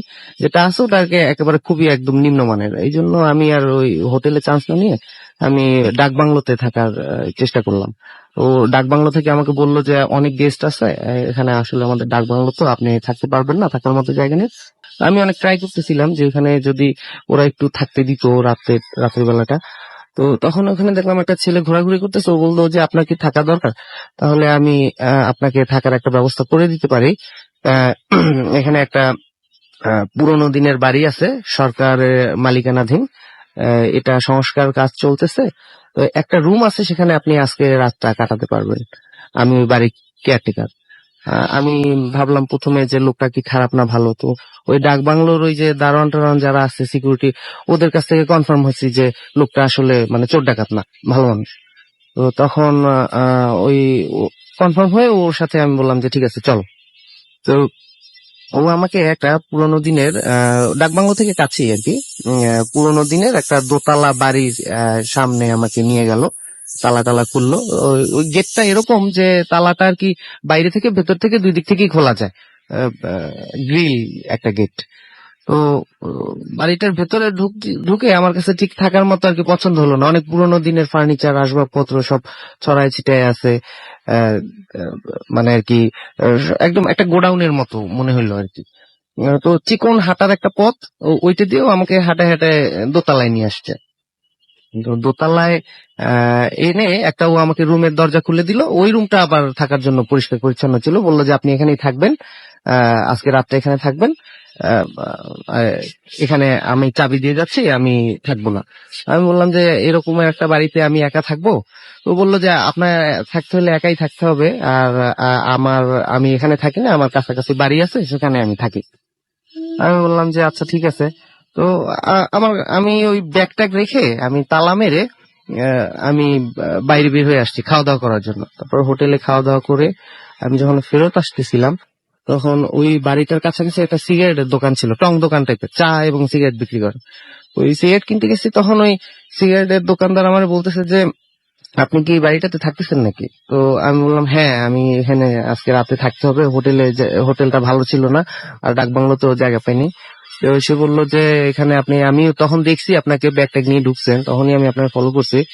আহ, আপনি একা থাকবেন কেন? একা থাকাটা মনে হয় না ঠিক হবে, এই বাড়িতে একা থাকাটা উচিত হবে না আপনার জন্য। আমি জিজ্ঞেস করলাম যে কেন আর কি, এখানে কোনো ও আর বেশি একটা কথা বলি না, আমি চলে আসছি। এসে আমি আর কি ওই একা ছিলাম তো ওই বাড়িতে, সময় কাটতেছে না, তো আমি আমার নিজের কিছু টুকটাক কাজ টাজ করলাম ল্যাপটপে। যে ছবিগুলো দেখছি ও সাবজেক্ট টপিক এর উপরে কিছু লেখালেখি করলাম। তারপরে আমি 10টার দিকে ঘুমায় পড়ছি। তো কিছুক্ষণ ঘুমিয়ে থাকার পরে হঠাৎ কিছু সাউন্ড আসলো, যে হয়তো নিচে কোনো মানুষজন কথা টথা বলতেছে, শোরগোল টাইপের আর কি, অনেক মানুষ আলোচনা করলে কথাবার্তা বললে যেরকম সাউন্ড হয়। তো আমার ঘুম ভেঙে গেছে, আর ঘুম আসতেছিল না। ভাবলাম যে তাইলে নিচে হয়তো অফিসাররা আসছে, কারণ ওই ছেলেটা বলতেছিল যে অফিসাররা মাঝে মধ্যে এখানে এসে ওরা গল্প গুজব করে, আড্ডা টাড্ডা দেয় এখানে যারা সরকারি কর্মকর্তা এই জেলার। আমি ভাবলাম যে অফিসাররা যেহেতু আসছে, ওনাদের সাথে গল্প টল্প করে টাইমটা পাস হবে, যেহেতু ঘুম আসতেছে না। আমি নিচে নেমে দেখলাম যে আসলে নিচে কোনো মানুষজন নাই। আহ, আহ, নিচে একেবারেই মানে ওই আসবাবপত্র ওরকম একটা গোডাউন টাইপের একটা পরিবেশ। একটা টেবিল রাখা আছে, ওইটার উপরে কিছু কার্ড টার্ড আছে, ওই যে তাস খেলে যে তাস। হ্যাঁ, হ্যাঁ। আর আর হচ্ছে পাশে একটা ক্যারাম বোর্ড ছিল, কিছু দাবার গুটি এলোমেলো ভাবে সাজানো ছিল। তারপরে আমি আর কি দেখলাম যে এখানে মানে কোনো লোকজন নাই। আমি ভাবলাম যে আশেপাশের বাড়ি ঘর আছে, ওখান থেকে হয়তো কোনো সাউন্ড টাউন্ড আমি পাইছি, আমার কাছে মনে হয়েছে যে নিচতলায় লোকজন আসছে। তা আমি ওই ঘুম আসতেছে না, লোকজনও এখানে নাই, তা আমি ওই কিছুক্ষণ ক্যারাম বোর্ড খেলছি এখানে। ক্যারাম বোর্ড খেলছি, একা একা গুটিগুলো সবগুলো গুটি আমি একদম পকেটে ফেলছি। পকেটে ফেলে পরে আবার ভাবলাম যে আরেকবার খেলবো, এই জন্য আমি আবার গুটিগুলো উঠে আবার সাজাইছি সুন্দর করে, যেভাবে ক্যারাম বোর্ডের গুটিগুলো সাজাতে হয় ওইভাবে সাজাইছি। সাজানোর পরে তারপর ভাবলাম যে না থাকে, ওই মানে আমি উপরে চলে আসলাম। ওই ধুলা ময়লা নোংরা ক্যারাম বোর্ডে আর খেলার দরকার নেই, আমি উপরে চলে আসছি। এসে আবার আমি ঘুমানোর চেষ্টা করলাম। তো এবারে যেটা হয়েছে যে আবারও সাউন্ড শুরু হইলো, যে নিচে হয়তো কোনো মানুষ কাঠ ফেলতেছে বা খুব চাপা একটা উত্তেজিত স্বরে কথা বলতেছে, এরকম একটা আমি সাউন্ড পাইলাম। এবং সেই সাথে মনে হচ্ছিল যে ক্যারাম বোর্ড খেলতেছে কেউ, ওই গুটি টুকটাক টুকটাক সাউন্ড আসতেছে। এবং ওই যে তাসগুলো টেবিলের উপরে খুব জোরে জোরে খুব উত্তেজিত ভাবে কেউ যদি তাস খেলতে খেলতে উত্তেজিত হয়ে যেভাবে আর কি ফেলে, ঠাস ঠাস করে শব্দ হয় ওরকম। টেবিলের উপরে ধাম করে এই শব্দগুলো পুরো আপনি আপনার ঘর থেকে পাচ্ছেন? হ্যাঁ, আমি দোতলা থেকে পাচ্ছি, Okay. নিচতলাতে এটা হচ্ছে। আর হচ্ছে যে ওই মফস্বল এলাকা তো, একেবারে চারিদিকে শুনশান নীরবতা, ওই সাউন্ড গুলো একদম ক্লিয়ারলি আমার কাছে উপরে আসতেছিল। আমি বুঝতে পারছি যে আর কি নিচে এই সাউন্ড গুলো হচ্ছে, কারণ এতক্ষণ আমি মানুষের কথা বলার আওয়াজ পাইছি, কিন্তু ক্যারাম বোর্ড আর তাসের যে সাউন্ড গুলো পাইতেছি এগুলো তো অনেক দূর থেকে আসার কথা না, এগুলো এই নিচ থেকেই আসতেছে। আর নিচে আমি দেখে আসছি মাত্র কোনো লোক নাই, তাইলে নিচে সাউন্ড গুলো কে করতেছে। আমি একটু একটু ভয় পাইতে শুরু করলাম। তারপরে আমি ভাবতেছিলাম যে এখন কি করব, মানে এই বাড়ি থেকে পালানোর কোনো উপায় নেই।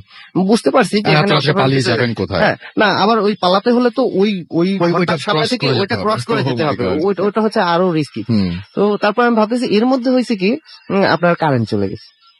কারেন্ট চলে যাওয়ার কারণে আমি জানালা দিয়ে দেখছি আশেপাশে বাড়িতেও কারেন্ট নাই এবং ওই বাড়িটাতেও কোনো কারেন্ট নেই। তখন আমার কাছে মনে হয়েছে যে কারেন্ট চলে গেল, আবার মানে এই পরিবেশটা আরো বেশি ভয়ঙ্কর, ভুতুড়ে হয়ে গেছে। তখন যেটা হয়েছে, আমি যে দোতলায় যে রুমে ছিলাম ওই রুমের দরজাটা বন্ধ ছিল। ওই রুমের বাইরের যে অংশগুলো ছিল, মানে দোতলার অন্যান্য যে রুম টুম গুলো ছিল, ওখান থেকে মনে হচ্ছিল যে কাচের প্লেটের উপরে যেরকম কাঁটা চামচ বা এমনি স্পুন এগুলো নাড়াচাড়া করলে যেমন টুংটাং আওয়াজ শব্দ শুরু হয়, এরকম। এবং মনে হচ্ছিল প্রচুর অনেক পরিমাণ কাচের জিনিসকে কেউ হয়তো যত্ন নিয়ে ঝাড়ামোছা করতেছে বা ধুচ্ছে বা রাখতেছে টেবিলে, এরকম টুংটাং আওয়াজ হইতেছে এবং মানুষের কথা বলার আওয়াজ। আমি একবার ফলো করলাম যে ওই যে কথাগুলো আসতেছে ওরা কি কথা বলে, কিন্তু বোঝা যায় যে কথা বলার আওয়াজ আসতেছে, কথা বলতেছে, কিন্তু তাদের ল্যাঙ্গুয়েজটা প্রপারলি বোঝা যায় না। মানে আর কি তারা কি বলতেছে ওটা স্পষ্ট না, কিন্তু এত পাশের রুম থেকে আমার বোঝা উচিত ছিল, কিন্তু আমি বুঝতে পারতেছিলাম না। তো ওই পর্যায়ে আর কি আমি খুবই ভয় পেয়ে গেছি। তো এর মধ্যে কারেন্ট চলে যাওয়ার পরে আমি করছি কি, মোবাইলের লাইটটা অন করছি, মোবাইলের একটা টর্চ লাইট ছিল ওইটা অন করে রাখছি। আমি প্রচন্ড রকম ভয় পাইছি। তো আমি একটা জিনিস বুঝতে পারতেছিলাম যে ভয় পেলে চলবে না, কারণ ভয় পেলে আরো আমি বেশি এখানে আরো বেশি ঝামেলায় পড়ে যাবে। এখানে যা ঘটনাগুলো ঘটতেছে এগুলো মোটেও স্বাভাবিক কোনো ঘটনা না। আর এর সাথে সাথে যদি আমি বেশি ভয় আরো বেশি যদি মানে আতঙ্কিত হয়ে পড়ি, আরো আমার বিপদটা বাড়বে। তো আমি যেটা ভাবতেছিলাম যে যেসব আমি যেহেতু মানে ইসলাম ধর্মের মানুষ, ইসলামিক যেসব সূরা টুরা আমার আয়ত্তে জানা মতে ছিল সেগুলো আমি মানে নিজে নিজে আর কি পড়তেছিলাম। তো সূরা টুরা পড়তে পড়তে আমার কাছে একটা জিনিস মনে হয়েছে যে মানে হঠাৎ করে একটা এরকম একটা সাহস চলে আসছে যে আমি এখানে এরকম ভয়ে বা এরকম একটা বিপদজনক পরিস্থিতিতে হয়তো আমি মারাও যাইতে পারি। এরকম পরিস্থিতিতে মারা যাওয়ার চাইতে আমি একবার ট্রাই করি যে আমি বাঁচতে পারি কিনা, মানে কোনো কিছু না করে মারা যাওয়ার চাইতে কিছু বাঁচার চেষ্টা করে, হ্যাঁ বাঁচার চেষ্টা করে যদি মারা যায় সেটাও ভালো। তো আমি যেটা করছি যে ওই মোবাইলের টর্চের আলোটা জ্বালানো ছিল, আমি ওই দরজাটা খুলে ফেলছি। আমি যে রুমটায় ছিলাম রুমের দরজার ওই পাশ থেকে সাউন্ড গুলো আসতেছে। তো আমি দরজাটা খুলে ফেলছি, খুলে ফেলে আমি ওই আলোটা ফেলছি রুমের ওই পারে। তো দেখলাম যে ওপারে কোনো মানুষজন নাই। আমি একটু সাহস পেলাম, আমি নিজেকে নিজে সাহস দেওয়ার জন্য নিজেই চিৎকার করতেছিলাম যে এই তোরা কে এখানে সাউন্ড করতেছে, কে তোমরা কারা, এরকম আর কি একটা নিজেই চিৎকার করে উঠছি। চিৎকার করে যখন দেখলাম যে হঠাৎ সাউন্ড সব বন্ধ, নিচতলা এবং দোতলার সমস্ত সাউন্ড বন্ধ হয়ে গেল। মনে হলো যে একটা হয়তো স্পিকারে সাউন্ড হচ্ছে, সুইচটাকে অফ করছে, এরকম টাইপের ফিলিংসটা ছিল। আমি ওইখান থেকে আর ওয়েট করি নাই, আমি করছি কি মানে দৌড় দিয়ে নিচতলায় চলে আসছি। আর চাবিটা আমার পকেটেই ছিল, আমি চাবি খুলে গেট খুলে বাইরে বের হয়ে চলে আসছি ওই বাড়িটার বাইরে।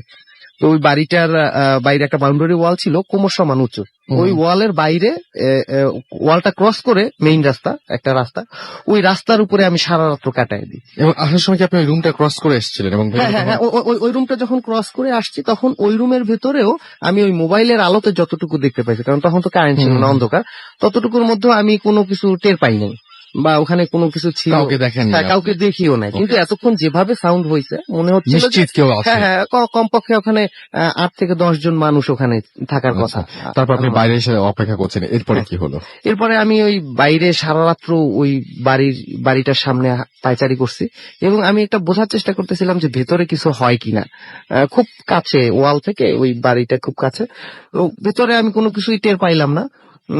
তারপরে আস্তে আস্তে আর কি ফজরের আজান দিল, আলো ফুটলো, ওই কেয়ারটেকার ছেলেটা আবার আসছে আমার খোঁজ খবর নিতে, কারণ আমি সকালবেলা চলে যাবো, ও জানে। তো ও আসছে, ও আসার পরে ও আমাকে জিজ্ঞেস করতেছে আপনি এত সকালে ঘুম থেকে উঠে এখানে রাস্তায় দাঁড়ায় আছেন।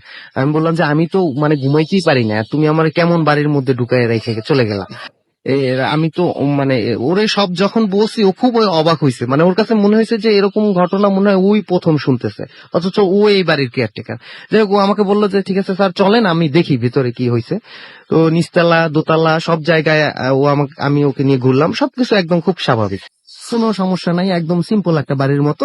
একটু যেটা ডিফারেন্ট মনে হয়েছে যে কিছু পুরানো দিনের ফার্নিচার এলোমেলো ভাবে রাখা এখানে, এছাড়া আর কিছু না। বিকেলবেলা যখন আমি ঢুকছি তখন বাড়িটার চেহারাটা ঠিক যেরকম ছিল, এই সকালবেলাটাও ঠিক সেই একদম, কিন্তু সেরকম রাতের আছে। বেলা বাড়ির চেহারা পুরোপুরি ছিল চেঞ্জ। তারপরে আমি ও ছেলেটা থাকতে থাকতে আমি ভয়ে আর ওই বাড়িতে থাকলাম না। আমি বলছি তুমি দাঁড়াও। ও থাকতে থাকতে আমি ব্যাগ ট্যাগ গুছাই, ও থাকতে থাকতে আমি বাড়িটা থেকে বের হয়েছি। তো ওকে আমি দেখাচ্ছিলাম যে দেখো এখানে হয়তো কোনো কাঁচের জিনিসপত্র আছে, তুমি দেখো এখান থেকে কাঁচের জিনিসপত্র সাউন্ড পাইছি। তো বলছে হ্যাঁ স্যার আছে কিছু কাঁচের জিনিসপত্র ভাঙাচোরা, কিন্তু ওগুলো নাড়াচাড়া করার মতো কোনো লোক ছিল না আপনি ছাড়া। ওকে আমি দেখাইছি যে এখানে আমি তাস খেলার সাউন্ড পাইছি, এখানে ক্যারাম বোর্ড খেলার সাউন্ড পাইছি। তখন আমার খেয়াল হয়েছে যে কালকে রাতে যখন আমি ক্যারাম বোর্ড খেলছি, তারপর গুটিগুলো আমি সাজায় রাখছিলাম, আর এক গেম ক্যারাম বোর্ড নিজে নিজে একা একা খেলবো, কিন্তু আমি খেলি নাই। ক্যারাম বোর্ডের গুটিগুলো ওরকম সাজানো অবস্থাতেই রেখে গেছিলাম, আমি রেখে দোতলায় উঠছিলাম। কিন্তু যখন ওকে আমি দেখাইছি তখন আমি প্রচন্ড রকম ভয় পাইছি, যে কারণ ক্যারাম বোর্ডের গুটিগুলো এলোমেলো ছিল, মানে মনে হচ্ছিল যে কেউ খেলেছে কেউ তারপর। খেলেছে। Oh এবং my সেই God. সাউন্ড গুলাই এইটা সবচাইতে আসল জায়গাটা। হ্যাঁ, যে হ্যাঁ, তার মানে অবশ্যই ওই ঘরের মধ্যে আপনি নিশ্চিত যে কিছু একটা হ্যাঁ ঘটেছে। এবং এর আগ পর্যন্ত আমার কাছে মনে হয়েছে যে হয়তো জার্নি টার্নি সবকিছু মিলাই এটা হইতে পারে, কিন্তু আমি তখন কনফার্ম হয়েছি যে না, আসলে এটা টায়ার্ডনেস এর কারণে বা জার্নির কারণে হয় নাই। কারণ এখানে ক্যারাম বোর্ডের গুটিগুলো সাজানো থাকার কথা ছিল, কারণ আমি ছাড়া আর কেউ একদম, ছিল না। একদম, আর 100%। আমি বাড়িটার সামনে দাঁড়ানো ছিলাম, আমি রাস্তায় দাঁড়ানো অবস্থাতেও কোনো লোক ওই বাড়িতে লোক ঢুকলে আমি থাকেনি। দেখতে পেতাম। হ্যাঁ, একদম একদম। তারপরে আমি যখন চলে আসতেছিলাম আমার কাছে মনে হয়েছে যে এখানে কোনো একটা ঝামেলা আছে বাড়িটাতে। তারপরে আমি ওই চায়ের দোকানদার তাকে আমি বলছি যে আমি কালকে রাতে এখানে ছিলাম এবং আমি কিন্তু মানে রাতে বাড়িতে থাকতে পারিনি, বাড়ির সামনে সারা রাত দাঁড়ায় ছিলাম। তখন সে বলছে যে আপনি ছাড়াও এখানে আরো 2 জন সরকারি অফিসার এসেছিলেন, ওনারা কোয়ার্টার পান নাই, ওনারা কয়েকটা দিন থাকবে ওই রুমটাতে।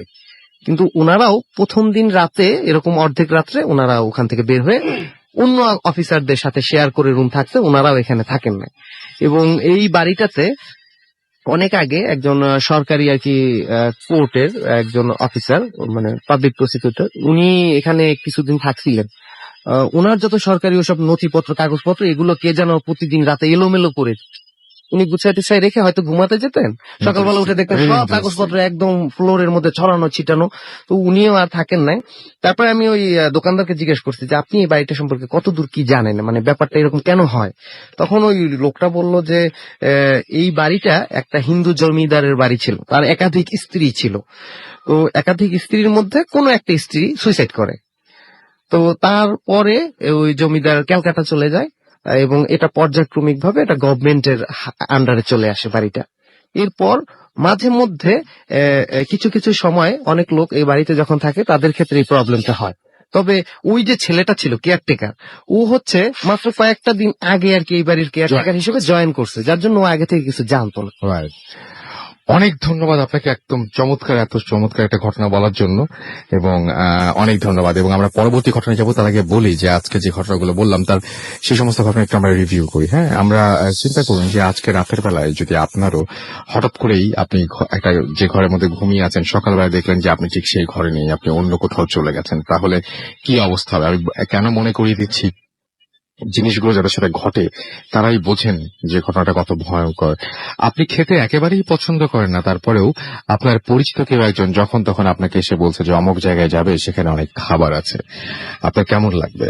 আপনার মানে বেশ ভয়ঙ্কর ব্যাপার। কিন্তু আপনি একটু অসুস্থ, আপনি ঘরের মধ্যে অপরিচিত কিছু মানুষের অস্তিত্ব টের পেলেন, এবং যখন আপনি খোঁজ নিলেন তখন আপনি জানতে পারলেন যে হ্যাঁ, আপনার পরিবারের কেউ, অন্য কেউ একজনও আগে এই সমস্ত ঘটনা দেখেছে, বা এই সেম ঘটনা বা এই সেম এক্সপেরিয়েন্স তারও আছে। একইভাবে আপনি যদি একটু চিন্তা করে দেখেন যে এরকম একটা বাসা, যে বাসাটায় আপনি সারা জীবন আছেন, বা কোন একটা বাসা, বা এই মুহূর্তে অনেকেই হয়তো হোটেলেও আছেন, যে সেখান থেকে আমাদের শুনছেন, তো এই সমস্ত এই হোটেলে আপনি যে হঠাৎ করে দেখেন যে আপনি ছাড়া কেউ নেই, বা আপনি যে ঘরে কারো থাকার কথা না সেখানে অদ্ভুত সব আওয়াজ পাচ্ছেন, তাহলে কেমন লাগবে? ঘটনাগুলো শুনতে যেমন লাগে, নিজের জীবনে ঘটলে আরো বেশি কিন্তু ভয়ঙ্কর লাগে। আপনারা অনেকেই বলেন যে ঘটনা শুনে খুব ভয় লাগছে, বাট আপনি চিন্তা করে দেখেন যে এই ঘটনাগুলো যদি আপনার জীবনে ঘটতো, আপনার শুনে এত ভয় লাগছে, জীবনে ঘটলে কিরকম লাগতো। আমাদেরকে লিখেছেন রাসেল ভাই, আমাকে হেল্প করো। আচ্ছা, আমি আপনার নাম লিখেনি, সুতরাং এস এম এসটা পড়তে পারছি না। সঞ্জিদ আমাদের এস এম এস করেছেন, ভয় লাগছে লিখেছেন, অনেক ভয় লাগছে। ডিজে রাসেল আমাদের লিখেছেন যে হ্যালো রাসেল ভাই, তিনি এবং তার ওয়াইফ আমাদেরকে, রূপা আমাদেরকে শুনছেন। সুমিত আমাদের রাজশাহী থেকে লিখেছেন যে সেকেন্ড স্টোরিটা শুনতে খুব ভালো লাগছিল এবং শেষটা খুব কষ্টের ছিল। আমাদেরকে সাইদুর, রুমি, তারপরে ঐশী মোহাম্মদপুর ঢাকা থেকে লিখেছেন আজকে স্টোরিগুলো অসম হচ্ছে। আমাদেরকে মাহি কুমিল্লা থেকে লিখেছেন ভেরি নাইস। আমাদেরকে তাহমিদ লিখেছেন যে আমি এমন, আচ্ছা আমি এটা বুঝি নাই। নাহিদ আমাদের সিলেট থেকে এস এম এস করেছেন, এবং 4 নাম্বার স্টোরিটা আনকমন তাই লিখেছেন। সুইটি আমাদের এস এম এস করেছেন চন্দনপুর থেকে, ভাইয়া আজ ভূত এফএম পড়তে পারলাম না। সিদ্দিক খান আমাদের জুয়াইন থেকে এস এম এস করেছেন। অনামিকা ফরিদপুর থেকে এস এম এস করেছেন। এস এম এস করেছেন আমাদের তাজ নড়াইল থেকে। এছাড়া আমাদেরকে নীলয় এস এম এস করেছেন। ইথিকা আমাদের এস এম এস করেছেন, এবং তিনি বলেছেন যে তিনি হন্টেড রাস্তা এবং ভিলেজ সম্পর্কে ঘটনা শুনছেন। ভিলেজের ঘটনা তো আমরা আসবো, হন্টেড রাস্তা কিন্তু অনেক ঘটনা আমরা এর আগে বলেছি যে রাস্তাটা হন্টেড। আপনি কি মিস করেছেন সেগুলো? আমাদেরকে একটু জানাবেন, এবং আমরা অবশ্যই সেরকম ঘটনা আবারও আপনাদেরকে শোনাতেই পারি, কোনো অসুবিধা নেই। নীলয় আমাদের লিখেছেন ভালো লাগছে। এছাড়াও ফেসবুকে অনেকে কমেন্ট করছেন, দেখতে পাচ্ছি আমরা, এবং ফেসবুকে লিখেছেন যে রাসেল ভাই আমি একজন নিয়মিত শ্রোতা। তিনি অবশ্য অনেক আগে কমেন্ট করেছেন এটা। এছাড়াও আমি দেখতে পাচ্ছি যে আমাদের ফেসবুক রেডিও ফুর্তির ফেসবুক ফ্যান পেজ যেটা আছে, সেখানে অনেকেই এখনো পর্যন্ত কমেন্ট করছেন, এবং লিখেছেন যে আজকে ফুর্তি অ্যাপটা একদম তার কাছে ডিস্টার্ব দেয়। ভাই ডিস্টার্ব দেওয়ার কথা নয়। এস কে সৌরভ লিখছেন এটা। আকাশ হোসেন লিখেছেন রাসেল ভাই আজকের গল্পগুলো অসম লাগছে। রিফাত হোসেন নিলয় লিখেছেন আজকে ভূত এফএম, আমি ভূত এফএম ভয় পাই না, কংগ্রেচুলেশন। আমাদেরকে এছাড়াও লিখেছেন মাকসুদ বেগ যে প্রথম এবং দ্বিতীয় স্টোরিটা তার কাছে ভালো লেগেছে। আমার যে পেজটা রয়েছে সেখানেও অনেকে দেখতে পাচ্ছি কমেন্ট করছেন, এবং সেই কমেন্ট গুলোর মধ্যে হচ্ছে জোস জোস জোস রাসেল ভাই লিখছেন ঘোস্ট বয়। এছাড়াও আমাদেরকে শাওন লিখছেন স্টোরি গুলো অসম। শাওন মন্ডল এখানে লিখেছেন আমার পেজে। আর নাহিদ পারভেজ শাওন লিখেছেন যে তারা মালদ্বীপ থেকে শুনছেন, কংগ্রেচুলেশন। এবং সাথে আছেন সোহাগ, নারায়ণ, নাহিদ সহ আরো অনেকে। দেখেন ফুর্তি অ্যাপের কি কাহিনী, ফুর্তি অ্যাপ দিয়ে আপনি এখন মালদ্বীপ থেকে আমাদের শুনতে পাচ্ছেন, মালদ্বীপ থেকে বসে লাইভ শুনছেন আমাদেরকে। এছাড়াও যারা এস এম এস করছেন তারা কিন্তু এস এম এস করার সাথে সাথে কিন্তু পেয়ে যাচ্ছেন সেই লিঙ্কটা, সুতরাং অবশ্যই এস এম এস চালু রাখতে হবে। এছাড়া আমাদেরকে দেখতে পাচ্ছি নেক্সট লাইকের মামুন লিখেন দ্বিতীয় গল্পটা কঠিন, আমি পুরোই ঠান্ডা হয়ে যাচ্ছি। আমাদেরকে এছাড়াও আরো অনেকেই এখানে কমেন্ট করছেন। আমাদেরকে লিখেছেন যে একলা পাখি লিখেছেন ইউটিউব কি লাইভ দেখা যাবে ভূত এফএম? না, সেরকম কোনো সম্ভাবনা এখনো নেই, তবে দেখা যাক কি হয়। আমাদের তো অনেক প্ল্যান রয়েছে, সেই প্ল্যানগুলো একে একে নিশ্চয়ই বাস্তবায়ন করা হবে। আমাদেরকে যদি এস এম এস করতে চান তাহলে মোবাইলের মেসেজ অপশনে গিয়ে টাইপ করুন ফুর্তি FORTI ফুর্তি, স্পেস দিয়ে লিখুন আপনার নাম, স্পেস দিয়ে আপনার মেসেজ পাঠিয়ে দিন 9840 নাম্বার। যদি আমাদের ইমেল করতে চান আমাদের ইমেল অ্যাড্রেস হচ্ছে bhutfm@radiofurti.fm। which is BHWTFM@RADIOFORTI.FM। আপনার নাম, ঠিকানা এবং ফোন নাম্বার সহ আপনার জীবনে ঘটে যাওয়া সেরা ঘটনাগুলো পাঠিয়ে দিন আমাদের কাছে। আর যারা আমাদের ফেসবুকে কমিউনিকেট করতে চান তারা চলে যান www.facebook.com/radio.furti। এছাড়াও যেতে পারেন www.facebook.com/bhutfm.russell RUSSELL। আমরা চলে যাব আমাদের পরবর্তী ঘটনায়। আমাদের সঙ্গে আরো একজন নতুন অতিথি জয়েন করেছেন এই মুহূর্তে। আপনার নামটা প্লিজ একটু বলবেন, আপনি কোথা থেকে এসেছেন? আমার নাম কাজী আব্দুর রহমান।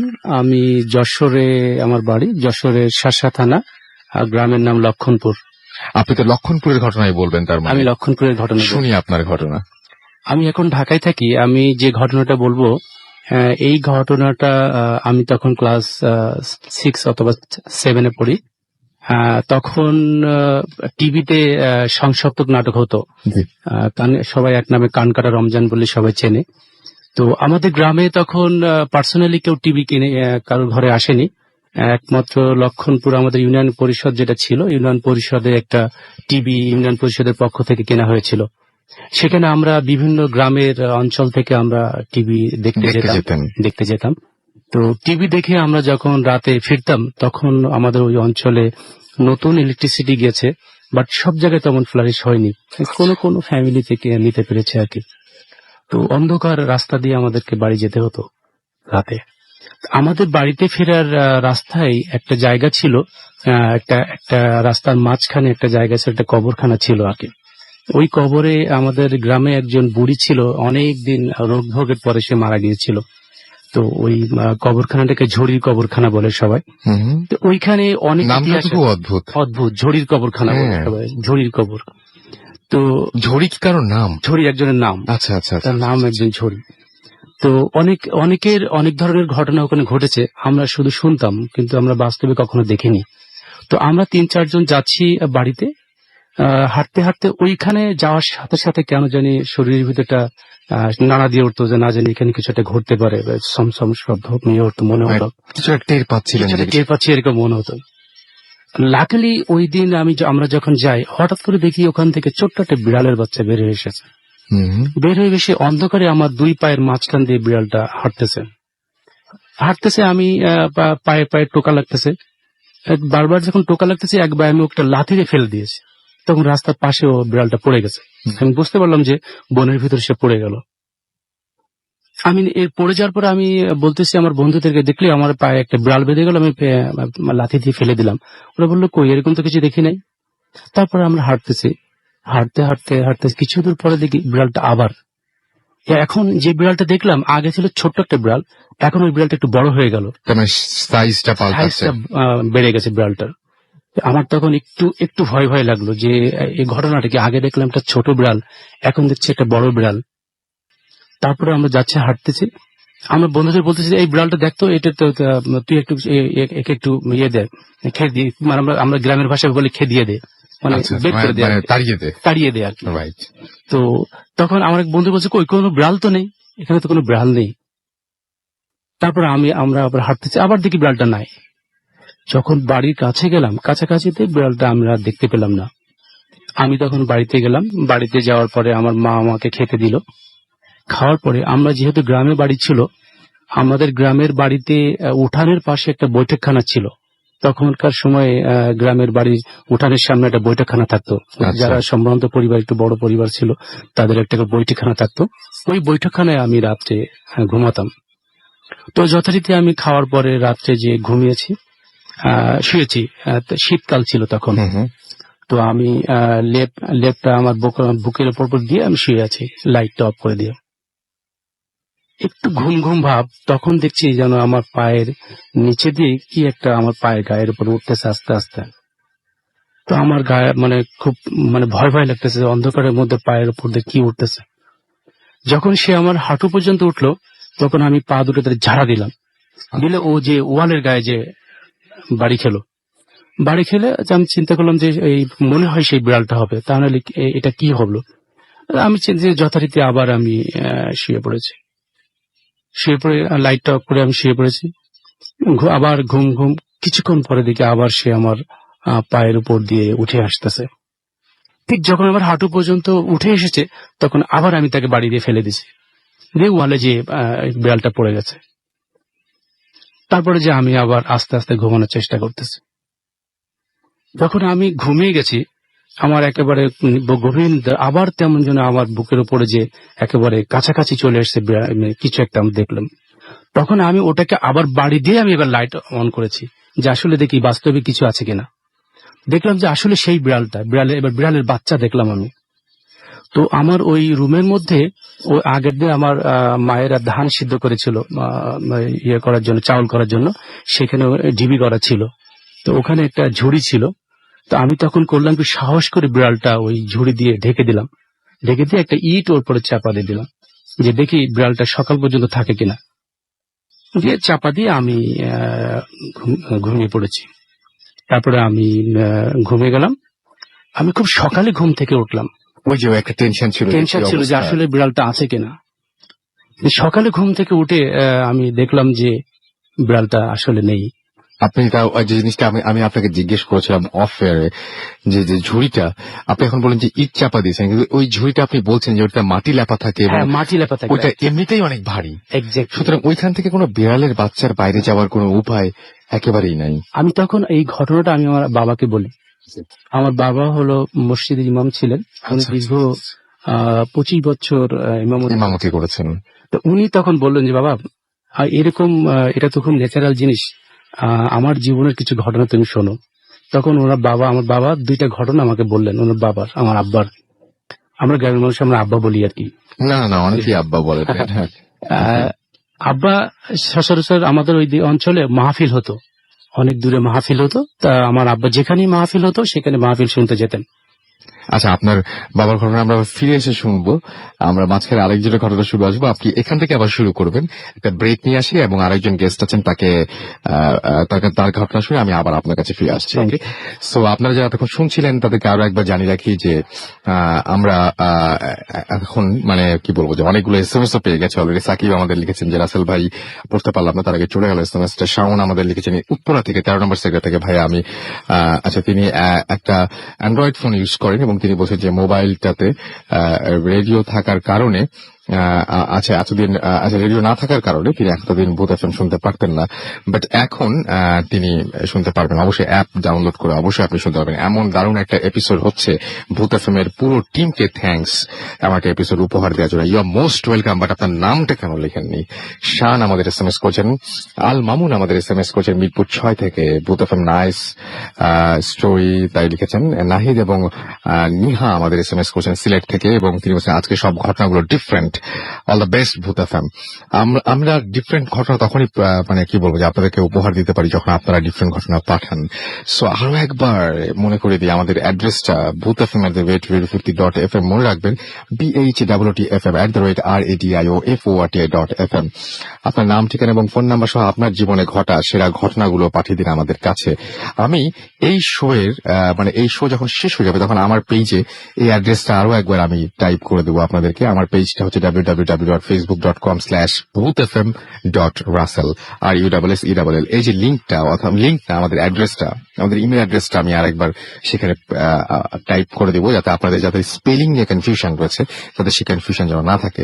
তাহিন আমাদের সিলেট থেকে লিখেছেন এবং তিনি বলেছেন যে গত ফ্রাইডেতে পড়তে পারলাম না। সাকিব আমাদের লিখেছেন যে আমার বাসা নড়াইলে। এই ঘটনাটা কত সালের বললে ভালো হতো, আর বাড়িটা ঠিক কোন জায়গায় বললে ভালো হতো? নড়াইলের ঘটনা বলছিলেন কে আপনি? আচ্ছা, আপনার আমরা এটা কোন জায়গা, কত সালের ঘটনা? জি বল, কত সালের ঘটনা এটা? 1 বছরের কিছু বেশি। 1 বছরের কিছু বেশি। আর জায়গাটার নাম মনে আছে আপনার নড়াইলের? আমি কি জায়গাটার নামটা বলবো? আপনার যদি সমস্যা না থাকে তাহলে বলতে আমার পারেন। কোনো সমস্যা আচ্ছা, জায়গাটার নাম বলতে পারেন। এটা হচ্ছে নড়াইলের অফিসার্স ক্লাব। আচ্ছা, ওকে। সো আমরা আরো অনেক SMS পাচ্ছি অলরেডি এবং দেখতে পাচ্ছি যে তরুণীমা আমাদের লিখেছেন, তা আজকের এপিসোডটা তিনি অনেক পছন্দ করছেন। এছাড়া আমাদের দেখতে পাচ্ছি যে এমডি রতন সহ আরো অনেকেই আমাদের SMS করছেন। আপনি যদি SMS করতে চান তাহলে মোবাইলের মেসেজ অপশনে টাইপ করুন ফুর্তি FORTI ফুর্তি, স্পেস দিয়ে আপনার নাম, স্পেস দিয়ে আপনার মেসেজ পাঠিয়ে দিন 9840 নম্বরে। আমরা একটা ছোট্ট বিরতিতে যাব এবং বিরতির পর আবারও ফিরে আসবো। কোথাও যাবেন না, আমাদের সাথেই থাকুন and stay tune two radio ফুর্তি and don't stop the ফুর্তি। একটা ছোট্ট বিরতির পরে আবারও ফিরে আসছি। Boot FM, the night comes alive with Robin.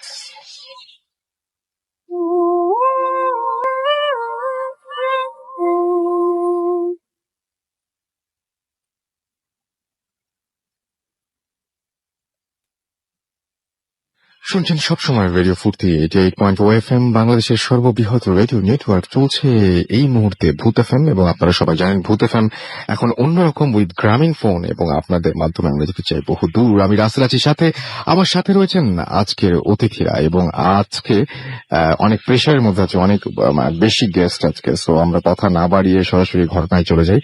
আপনার নামটা প্লিজ একটু বলবেন, এবং আপনি কোথা থেকে এসেছেন সেটা একটু বলে তারপর আপনার শুরু করবেন। আপনার নামটা একটু শুনুন।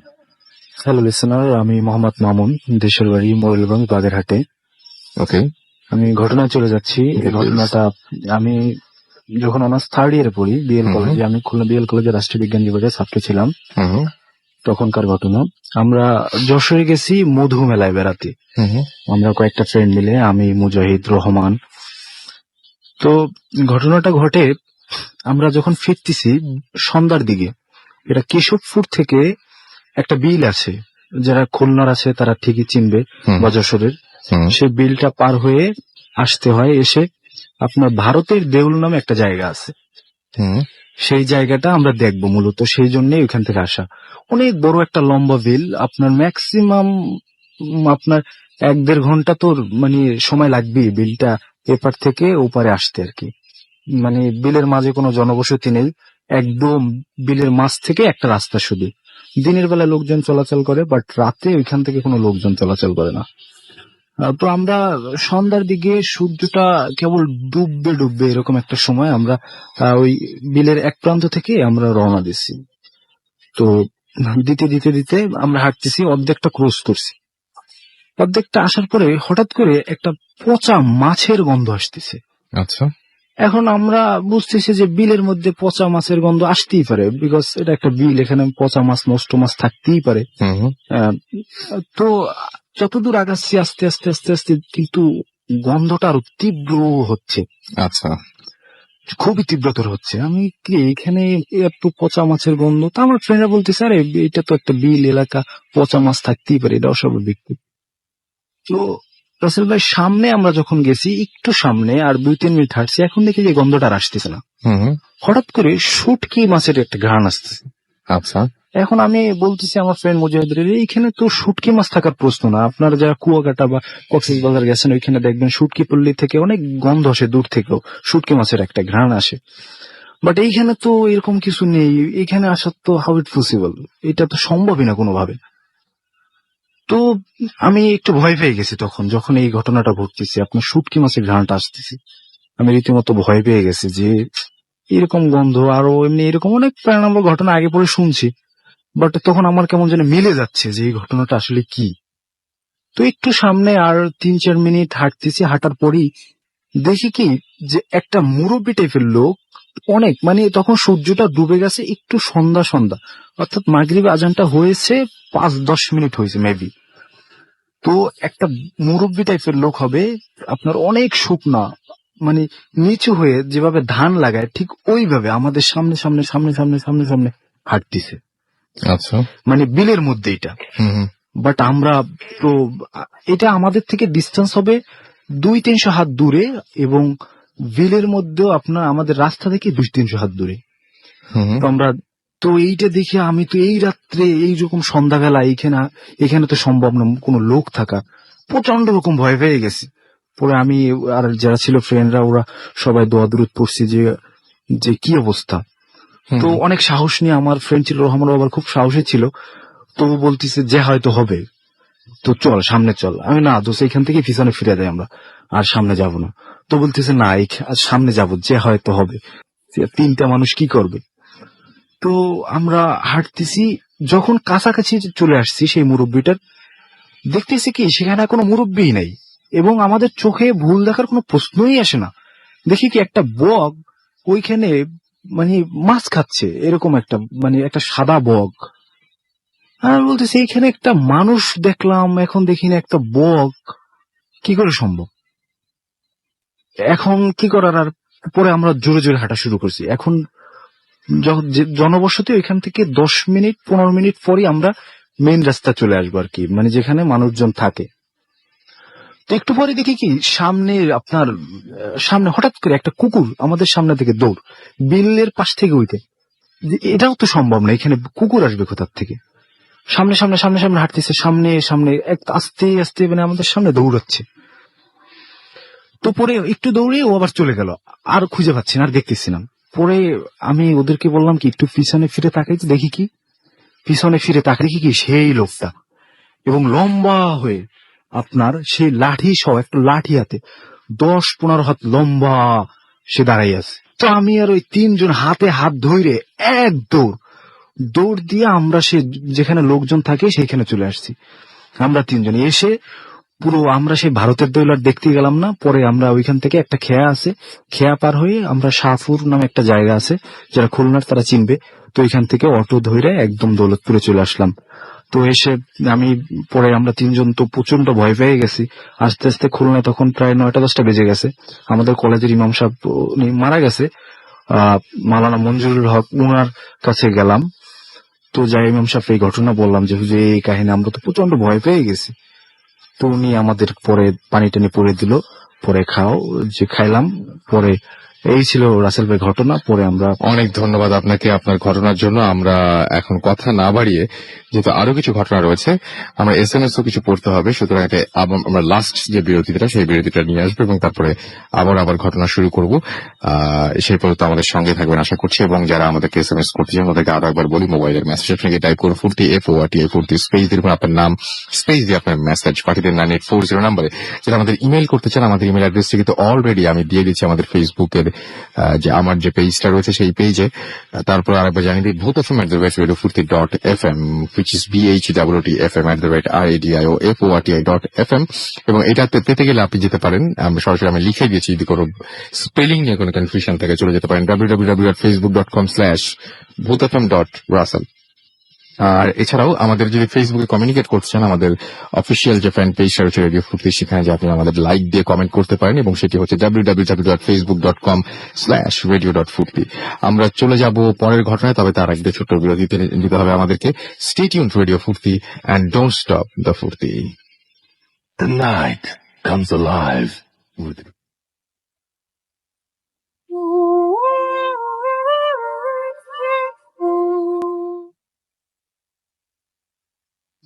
শুনছেন সবসময় রেডিও ফুর্তি 88.0 FM, বাংলাদেশের সর্ববৃহৎ রেডিও নেটওয়ার্ক। আমি রাসেল আছি, সাথে একটা SMS আমার পড়তে, SMS না, একটা কমেন্ট আমার পড়তে ইচ্ছা করছে। লিখেছেন যে এতদিনে আমাদের মনের আশা পূর্ণ হলো, এই প্রথম সরাসরি ভূত FM শুনতে পাচ্ছি। থ্যাঙ্কস ভূত FM, থ্যাঙ্কস রাসেল ভাই, আই লাভ ভূত FM। মুনমুন ফ্রম ইটালি আমাদের ফেসবুকে তিনি আমাদেরকে কমেন্ট করেছেন এটা, এবং সরাসরি ফেসবুকে তিনি জানিয়েছেন যে তিনি সরাসরি ইটালি থেকে আমাদের এই শো শুনছেন। সো বুঝতেই পারছেন যে আপনিও কিন্তু চাইলে এখন শুনতে পারেন এটা, এবং আপনি ফুর্তি অ্যাপটা জাস্ট ডাউনলোড করে নিন, এবং পৃথিবীর যেই প্রান্তেই থাকুন না কেন আপনি এটা শুনতে পারবেন। আমাদের ভূত এফএম কেন, রেডিও ফুর্তির প্রত্যেকটা প্রোগ্রাম শুনতে পারবেন, এবং সেই জন্য আপনি অবশ্যই এই অ্যাপটা ডাউনলোড করে আপনি যে কোনো ফোনের ইউজেই হন না কেন, কোনো সমস্যা নেই। আর সেই সাথে আরো একটা জিনিস জানিয়ে দিই, সেটা হচ্ছে যে আপনি যদি এই কমেন্টটা দেখতে চান, এই কমেন্ট আসলে আমাকে খুব মুগ্ধ করেছে। আপনি যদি দেখতে চান চলে যেতে পারেন www.facebook.com/bhutfm.russell। আর এছাড়াও আমাকে মাহমুদ হুসাইন লিখেছেন, স্টোরি বলতে চাই। আপনি আমাদের অ্যাড্রেসটা তো আমি এখানে কমেন্ট, আমি একদম জাস্ট স্টেটাসেই অ্যাড্রেসটা দিয়ে দিয়েছি, সেখান থেকে নিয়ে আপনি সরাসরি আপনার ঘটনাগুলো পাঠিয়ে দিতে পারেন আমাদের কাছে। ভয়ের সাথে লড়বো, ভয়কে জয় করব, তাই লিখেছেন আমাদেরকে কায়ানাত খান। আপনাকে অনেক ধন্যবাদ এরকম সাহসী মনোভাবের জন্য। আমাদের ফেসবুকে আরো বেশ কিছু কমেন্ট রয়েছে, আমাদের দেখতে পাচ্ছি যে আমাদের ফুর্তি যে অফিসিয়াল ফ্যান পেজ রয়েছে সেখানে আপনারা লিখছেন যে লিখছেন আমি আপনাদের নতুন একজন, লিখছেন জালাল আহমেদ। এছাড়াও সাদ বয় রিশাদ লিখেছেন ভালো আমাদেরকে। এছাড়াও সাইদা ইসলাম লিখেছেন আজকে ভূত এফএম অসম হচ্ছে। এছাড়া আমাদেরকে আকাশ লিখেছেন যে আমার কোনো SMS কমেন্ট পড়া হয় না, আসলে কি সত্যি এখনো সেটা কি সত্যি মনে হচ্ছে আপনার কাছে? এছাড়াও আমাদেরকে দেখতে পাচ্ছি সাইফুল লিখেছেন অনেক ভালো, নাইস। এবং আমাদেরকে জাবের আলম সাগর লিখেছেন শুনছি এবং ভালো লাগছে। এই পেজটিতে লাইক দিতে এবং কমেন্ট করতে চলে যান www.facebook.com/ radio.ফুর্তি। আমাদের SMS করতে পারেন, অনেকে SMS করছেন। লিখেছেন যে আমাদেরকে মন্ডল মামুন হাসান লিখেছেন, SMS করেছেন। আফান আমাদের SMS করেছেন, তারা 15 জন মিলে ভূত এফএম শুনছেন। ও মাই গড, মানে এটা আপনাদের ধন্যবাদ জানাই এবং আমাদের সাথে থাকার জন্য, এবং আশা করছি আগামীতে আমাদের সাথে থাকবেন। শাহুল ইসলাম উত্তরা 13 থেকে লিখেছেন ইস্ট অর ওয়েস্ট, ভূত এফএম ইজ দ্য বেস্ট। আমাদেরকে সুমন লিখেছেন যে সেকেন্ড স্টোরিটা খুব মানে দুঃখের ছিল, থ্যাংক ইউ ভূত এফএম। আমাদেরকে এছাড়া ওয়াহিদ লিখেছেন সব স্টোরিগুলো নাইস। আমাদেরকে তাহিন লিখেছেন সিলেট থেকে যে ফ্রাইডেতে ভূত এফএম শোনা যায় নাই, তাই শুনতে পারি নাই। কেন ভাই, কারণটা কি? এখন তো অ্যাপও রয়েছে, আবার আমাদের ফুর্তির তো মানে কি বলবো, আপনার 88.0 FM এ গেলেই শুনতে পারবেন। সুতরাং এখন তো কোনো সমস্যা নেই, পৃথিবীর যে প্রান্তে থাকুন না কেন আপনি। আমি জানি না যে আপনার মানে আমাদের দোষ নাই, বাট আপনি যদি এখন অন্য কোনো গ্রহে যেও যদি আপনি সেখানে ইন্টারনেটের ব্যবস্থা করে ফেলতে পারেন, তাহলে সেখান থেকে আপনি শুনতে পারবেন। সো মানে অ্যামেজিং না? ওকে, আমরা কথা না বাড়ি সরাসরি ঘটনায় চলে যাই। আমাদের সাথে আবারও জয়েনের সাথে নামটা একটু প্লিজ বলবেন। আমার নাম কাজী আব্দুর রহমান। আমরা আমি চলে যাই পরবর্তী একটা ঘটনা বলেছিলাম, আর Please. পরে বলেছিলাম আমি আমার আব্বার একটা ঘটনা বলবো। আমার আব্বা বলেছিলেন যে আমার তার জীবনের কিছু ঘটনা। সেটা হলো যে উনি যে বলছিলাম যে উনি মাহফিল শুনতে যেতেন, আমাদের এলাকায় যেখানে মাহফিল হতেন উনি মাহফিল শুনতে যেতেন। তো একদিন উনি মাহফিল শুনে ফিরতেছেন বাড়িতে, হঠাৎ করে রাস্তার মাঝখানে উনি সাইকেল চালিয়ে যেতেন আর কি, গ্রামে সাইকেল চালিয়ে যেতেন। তো হঠাৎ করে উনি শোনেন যে ঘোড়ার ডাকের শব্দ শুনতে পাচ্ছেন, যে কেমন যেন ঘোড়ার ডাকের শব্দ। তারপরে দেখে যে পাশের মাঠ দিয়ে একদল ঘোড়া ডাকতে ডাকতে তার সামনে এসে দাঁড়ানো, এবং যে দেখলো যে উনি পরপর যে 7টা ঘোড়া দাঁড়ানো আছে, এবং 7টা ঘোড়ানোর একটারও মাথা নেই। আচ্ছা, কোনো ঘোড়ার মাথা নেই। তখন আব্বা তো বেশ কোরআন হাদিস খুব ভালো জানে, একটা সাহস আছে দেখো। তখন উনি মোটামুটি ওনার পক্ষে যতটুকু ডিফেন্সে নেওয়া দরকার সেই হিসেবে উনি প্রস্তুতি নিয়ে একেবারে যা কিছু করলেন, করার সাথে সাথে ঘোড়াগুলো একেবারে চিৎকার দিয়ে দৌড়তে পালালো। তারপরে আবার আব্বা সাইকেল চালিয়ে যেতে লাগলো। কিছু তো যাওয়ার পরে ওই ঘোড়াগুলো আবার সামনে চলে আসলো চিৎকার করতে করতে। আচ্ছা, আসার পর তখন দেখলো যে আবার সেই ঘোড়াগুলোর মাথা নেই। তখন আব্বা আবার সূরা কেলাত পড়ে করলো, তখন ঘোড়াগুলো পালিয়ে গেল। যাওয়ার পরে আব্বা বাড়িতে আসলেন, বাড়িতে এসে মাকে ঘটনাগুলো বললেন। পরের দিন আব্বা বাজারে গেলেন, বাজারে যে বাজার থেকে ফিরতে একটু সন্ধ্যা হয়েছে। ঠিক যে বলছিলাম আমি একটু আগের যে ঘটনা বলছিলাম, ঝড়ির মাজারের কথা বলছিলাম, এই ঝড়ির মাজারের আগে একটা বাঁশ বাগান আছে, বাঁশ গাছ রাস্তার পাশে। উনি দেখলেন যে একটা বাঁশ রাস্তার উপরে আড় করে দেওয়া, আচ্ছা, কাঁচা বাঁশ। তখন আব্বা বুঝতে পেরেছে যে ওই আমাকে আবার অ্যাটাক করেছে। তখন আব্বা বলছে যে আমাকে ডিস্টার্ব করিস না, তোর বাঁশটা ছেড়ে দে, বাঁশটা ছেড়ে দে। বাঁশটা ছাড়তেছে না। তখন আব্বা কিছুক্ষণ দাঁড়িয়ে থাকলো, কি করবে চিন্তা করে নিল কিছুক্ষণ। তারপরে আব্বা আবার বললেন যে তোরা আমাকে বাঁশটা ছেড়ে দে, আমি বাড়িতে চলে যাবো, বাঁশটা ছেড়ে দে। তো দিল না। তখন আব্বা আবার মনের পক্ষ থেকে যতটুকু করার উনি করলেন। করার পরে বাঁশটা ছেড়ে দিল, তখন যে মানে বাঁশটা ছাড়ার সাথে যতটা বাঁশটা মাথা উঠেছিল ততটা একজনের হাত ওরকম লম্বা হয়ে গেল। ওটা দেখার পরে আব্বার ভিতরে একটু ভয় লেগেছিল। ওই ভয় লাগার কারণে আব্বা বাড়িতে আসার পরে জ্বরে পড়েছিলেন, এবং একটানা উনি 3 মাস জ্বরে ভুগেছিলেন। 3 মাস জ্বরে ভোগার পরে তারপর উনি সুস্থ হয়েছিলেন। অনেক ধন্যবাদ আপনাকে। আমাদের হাতে একেবারেই সময় নেই, আমরা কত কিছু SMS ঝটপট পড়ে ফেলি। মনিরুল আমাদের পাবনা থেকে লিখেছেন I love Bhoot FM. Billu আমাদের লিখেছেন আই লাইক ভূত এফএম। আমাদেরকে এছাড়াও লিখেছেন